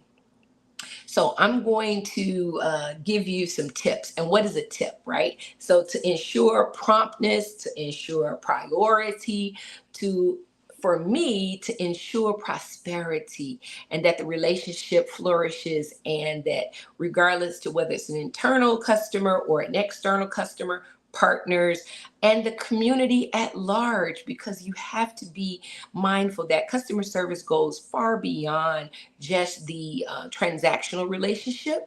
It really is a transformational relationship within your industry, within your community, that people want to do business with you because of the reputation that you have for doing good business, for having a beautiful business, for having a business that is a contributing and a profitable business, right? So let's talk about money for a moment with respect to customer service.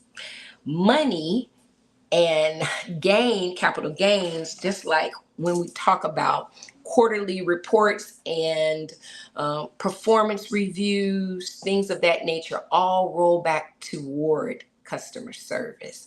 So I highly recommend that as a part of your quarterly meetings, that you include a line item for how are we doing with our customer service, and as a result, even try to look at the analytics as the impact fiscally that having X amount of customers with complaints, how does that impact the business? How are we not getting some of the contracts? How are we not being invited to some of the events and the things that would help us to gain networking access and also increasing our net worth?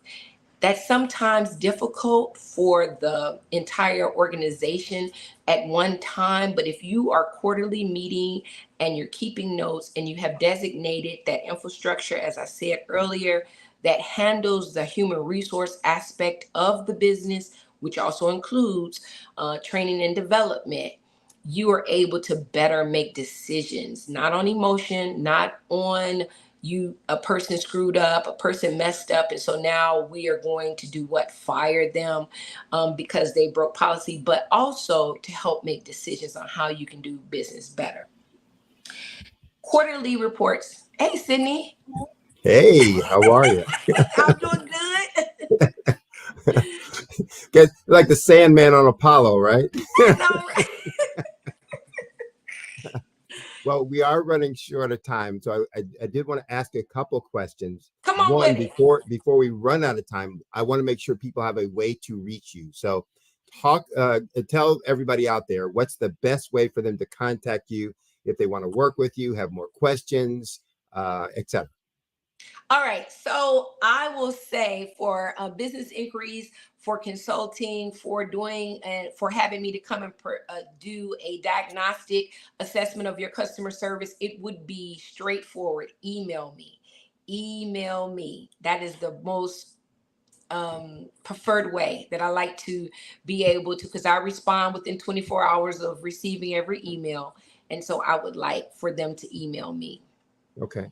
And, I loved your conversation because it talks to the importance of customer service, really understanding who you're serving and what's important to them. And I think that's one of the major issues I find in my, coaching consulting practice all the time.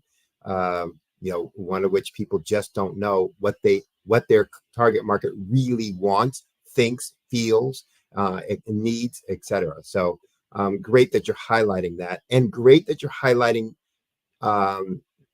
in all kinds of businesses, at the very fundamental level. And it's vital in something like restaurant food service.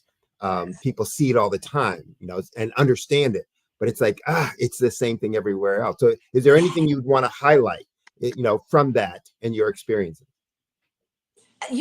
Sydney, and that just made my heart just pound, because that is, if I have a takeaway and an ask, is that everybody, when you get through watching this, go on and Google and look at the companies that you are working with, you want to work with, you want to work for. Look at the list where it talks about how do you contact us? How do you make a complaint? Like, that has to be straightforward in every business, and that's every industry. The White House I use as our benchmark in terms of how they put out information for you to be able to do business with them. If you have a question, if you have inquiries, whatever it is. And we have to do that at the mom and pop shop. That has to be everywhere. That has to be at the local church.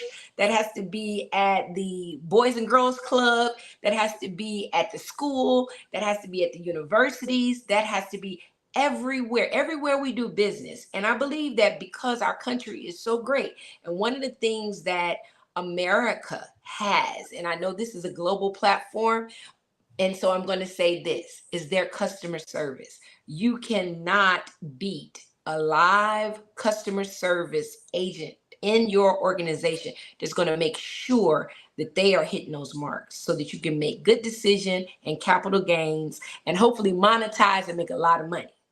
Yeah, you know, it's one of the things I was just talking with someone the other day about the difference in business now versus, you know, even a decade ago, but definitely 2 decades ago, is that you can get in touch with anyone today if it's for sales.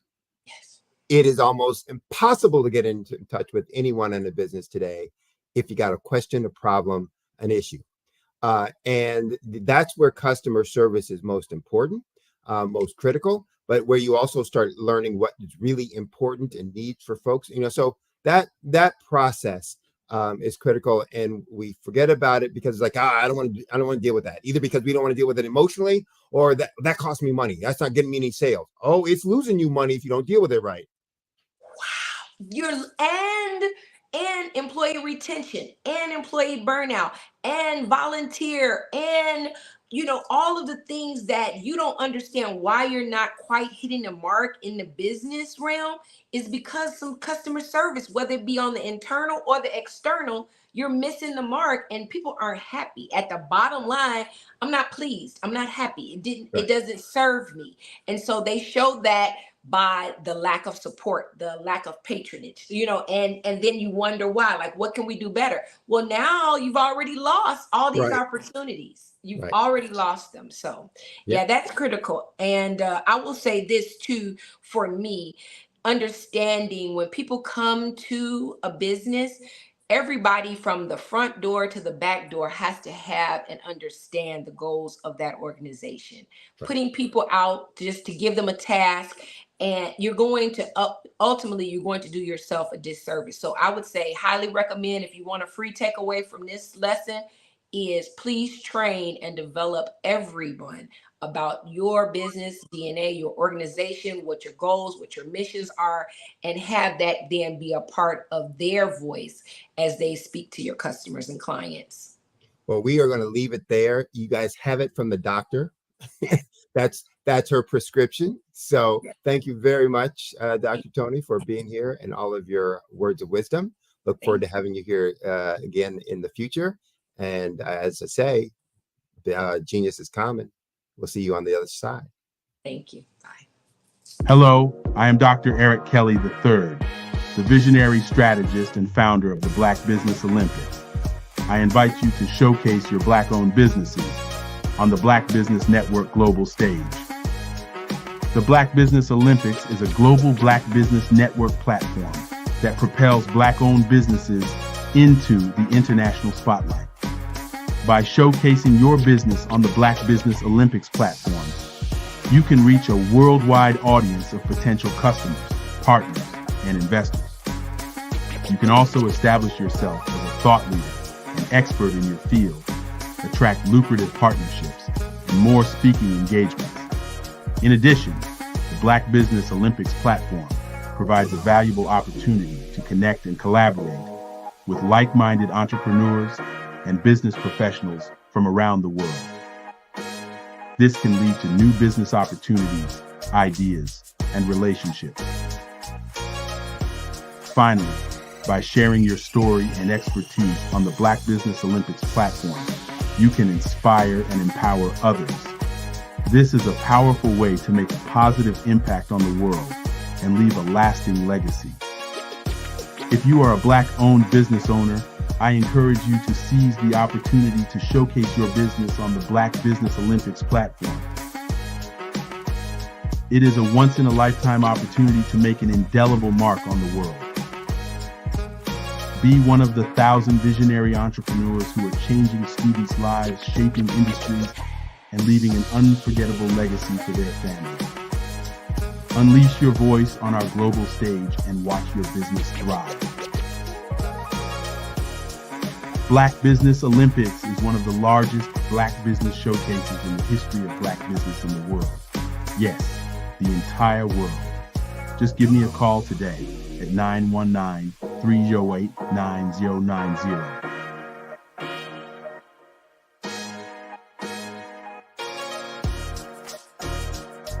The Black Business Expo's mission is to raise funds for high school seniors going to college or K-12 entrepreneurs.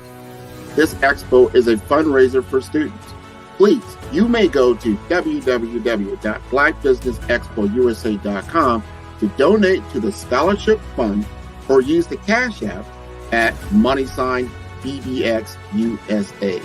Our goal is to give laptops and up to $5,000 to 10 students. Students can register online at www.blackbusinessexpousa.com. Every dollar counts. Please donate to the Black Business Expo USA Scholarship Fund.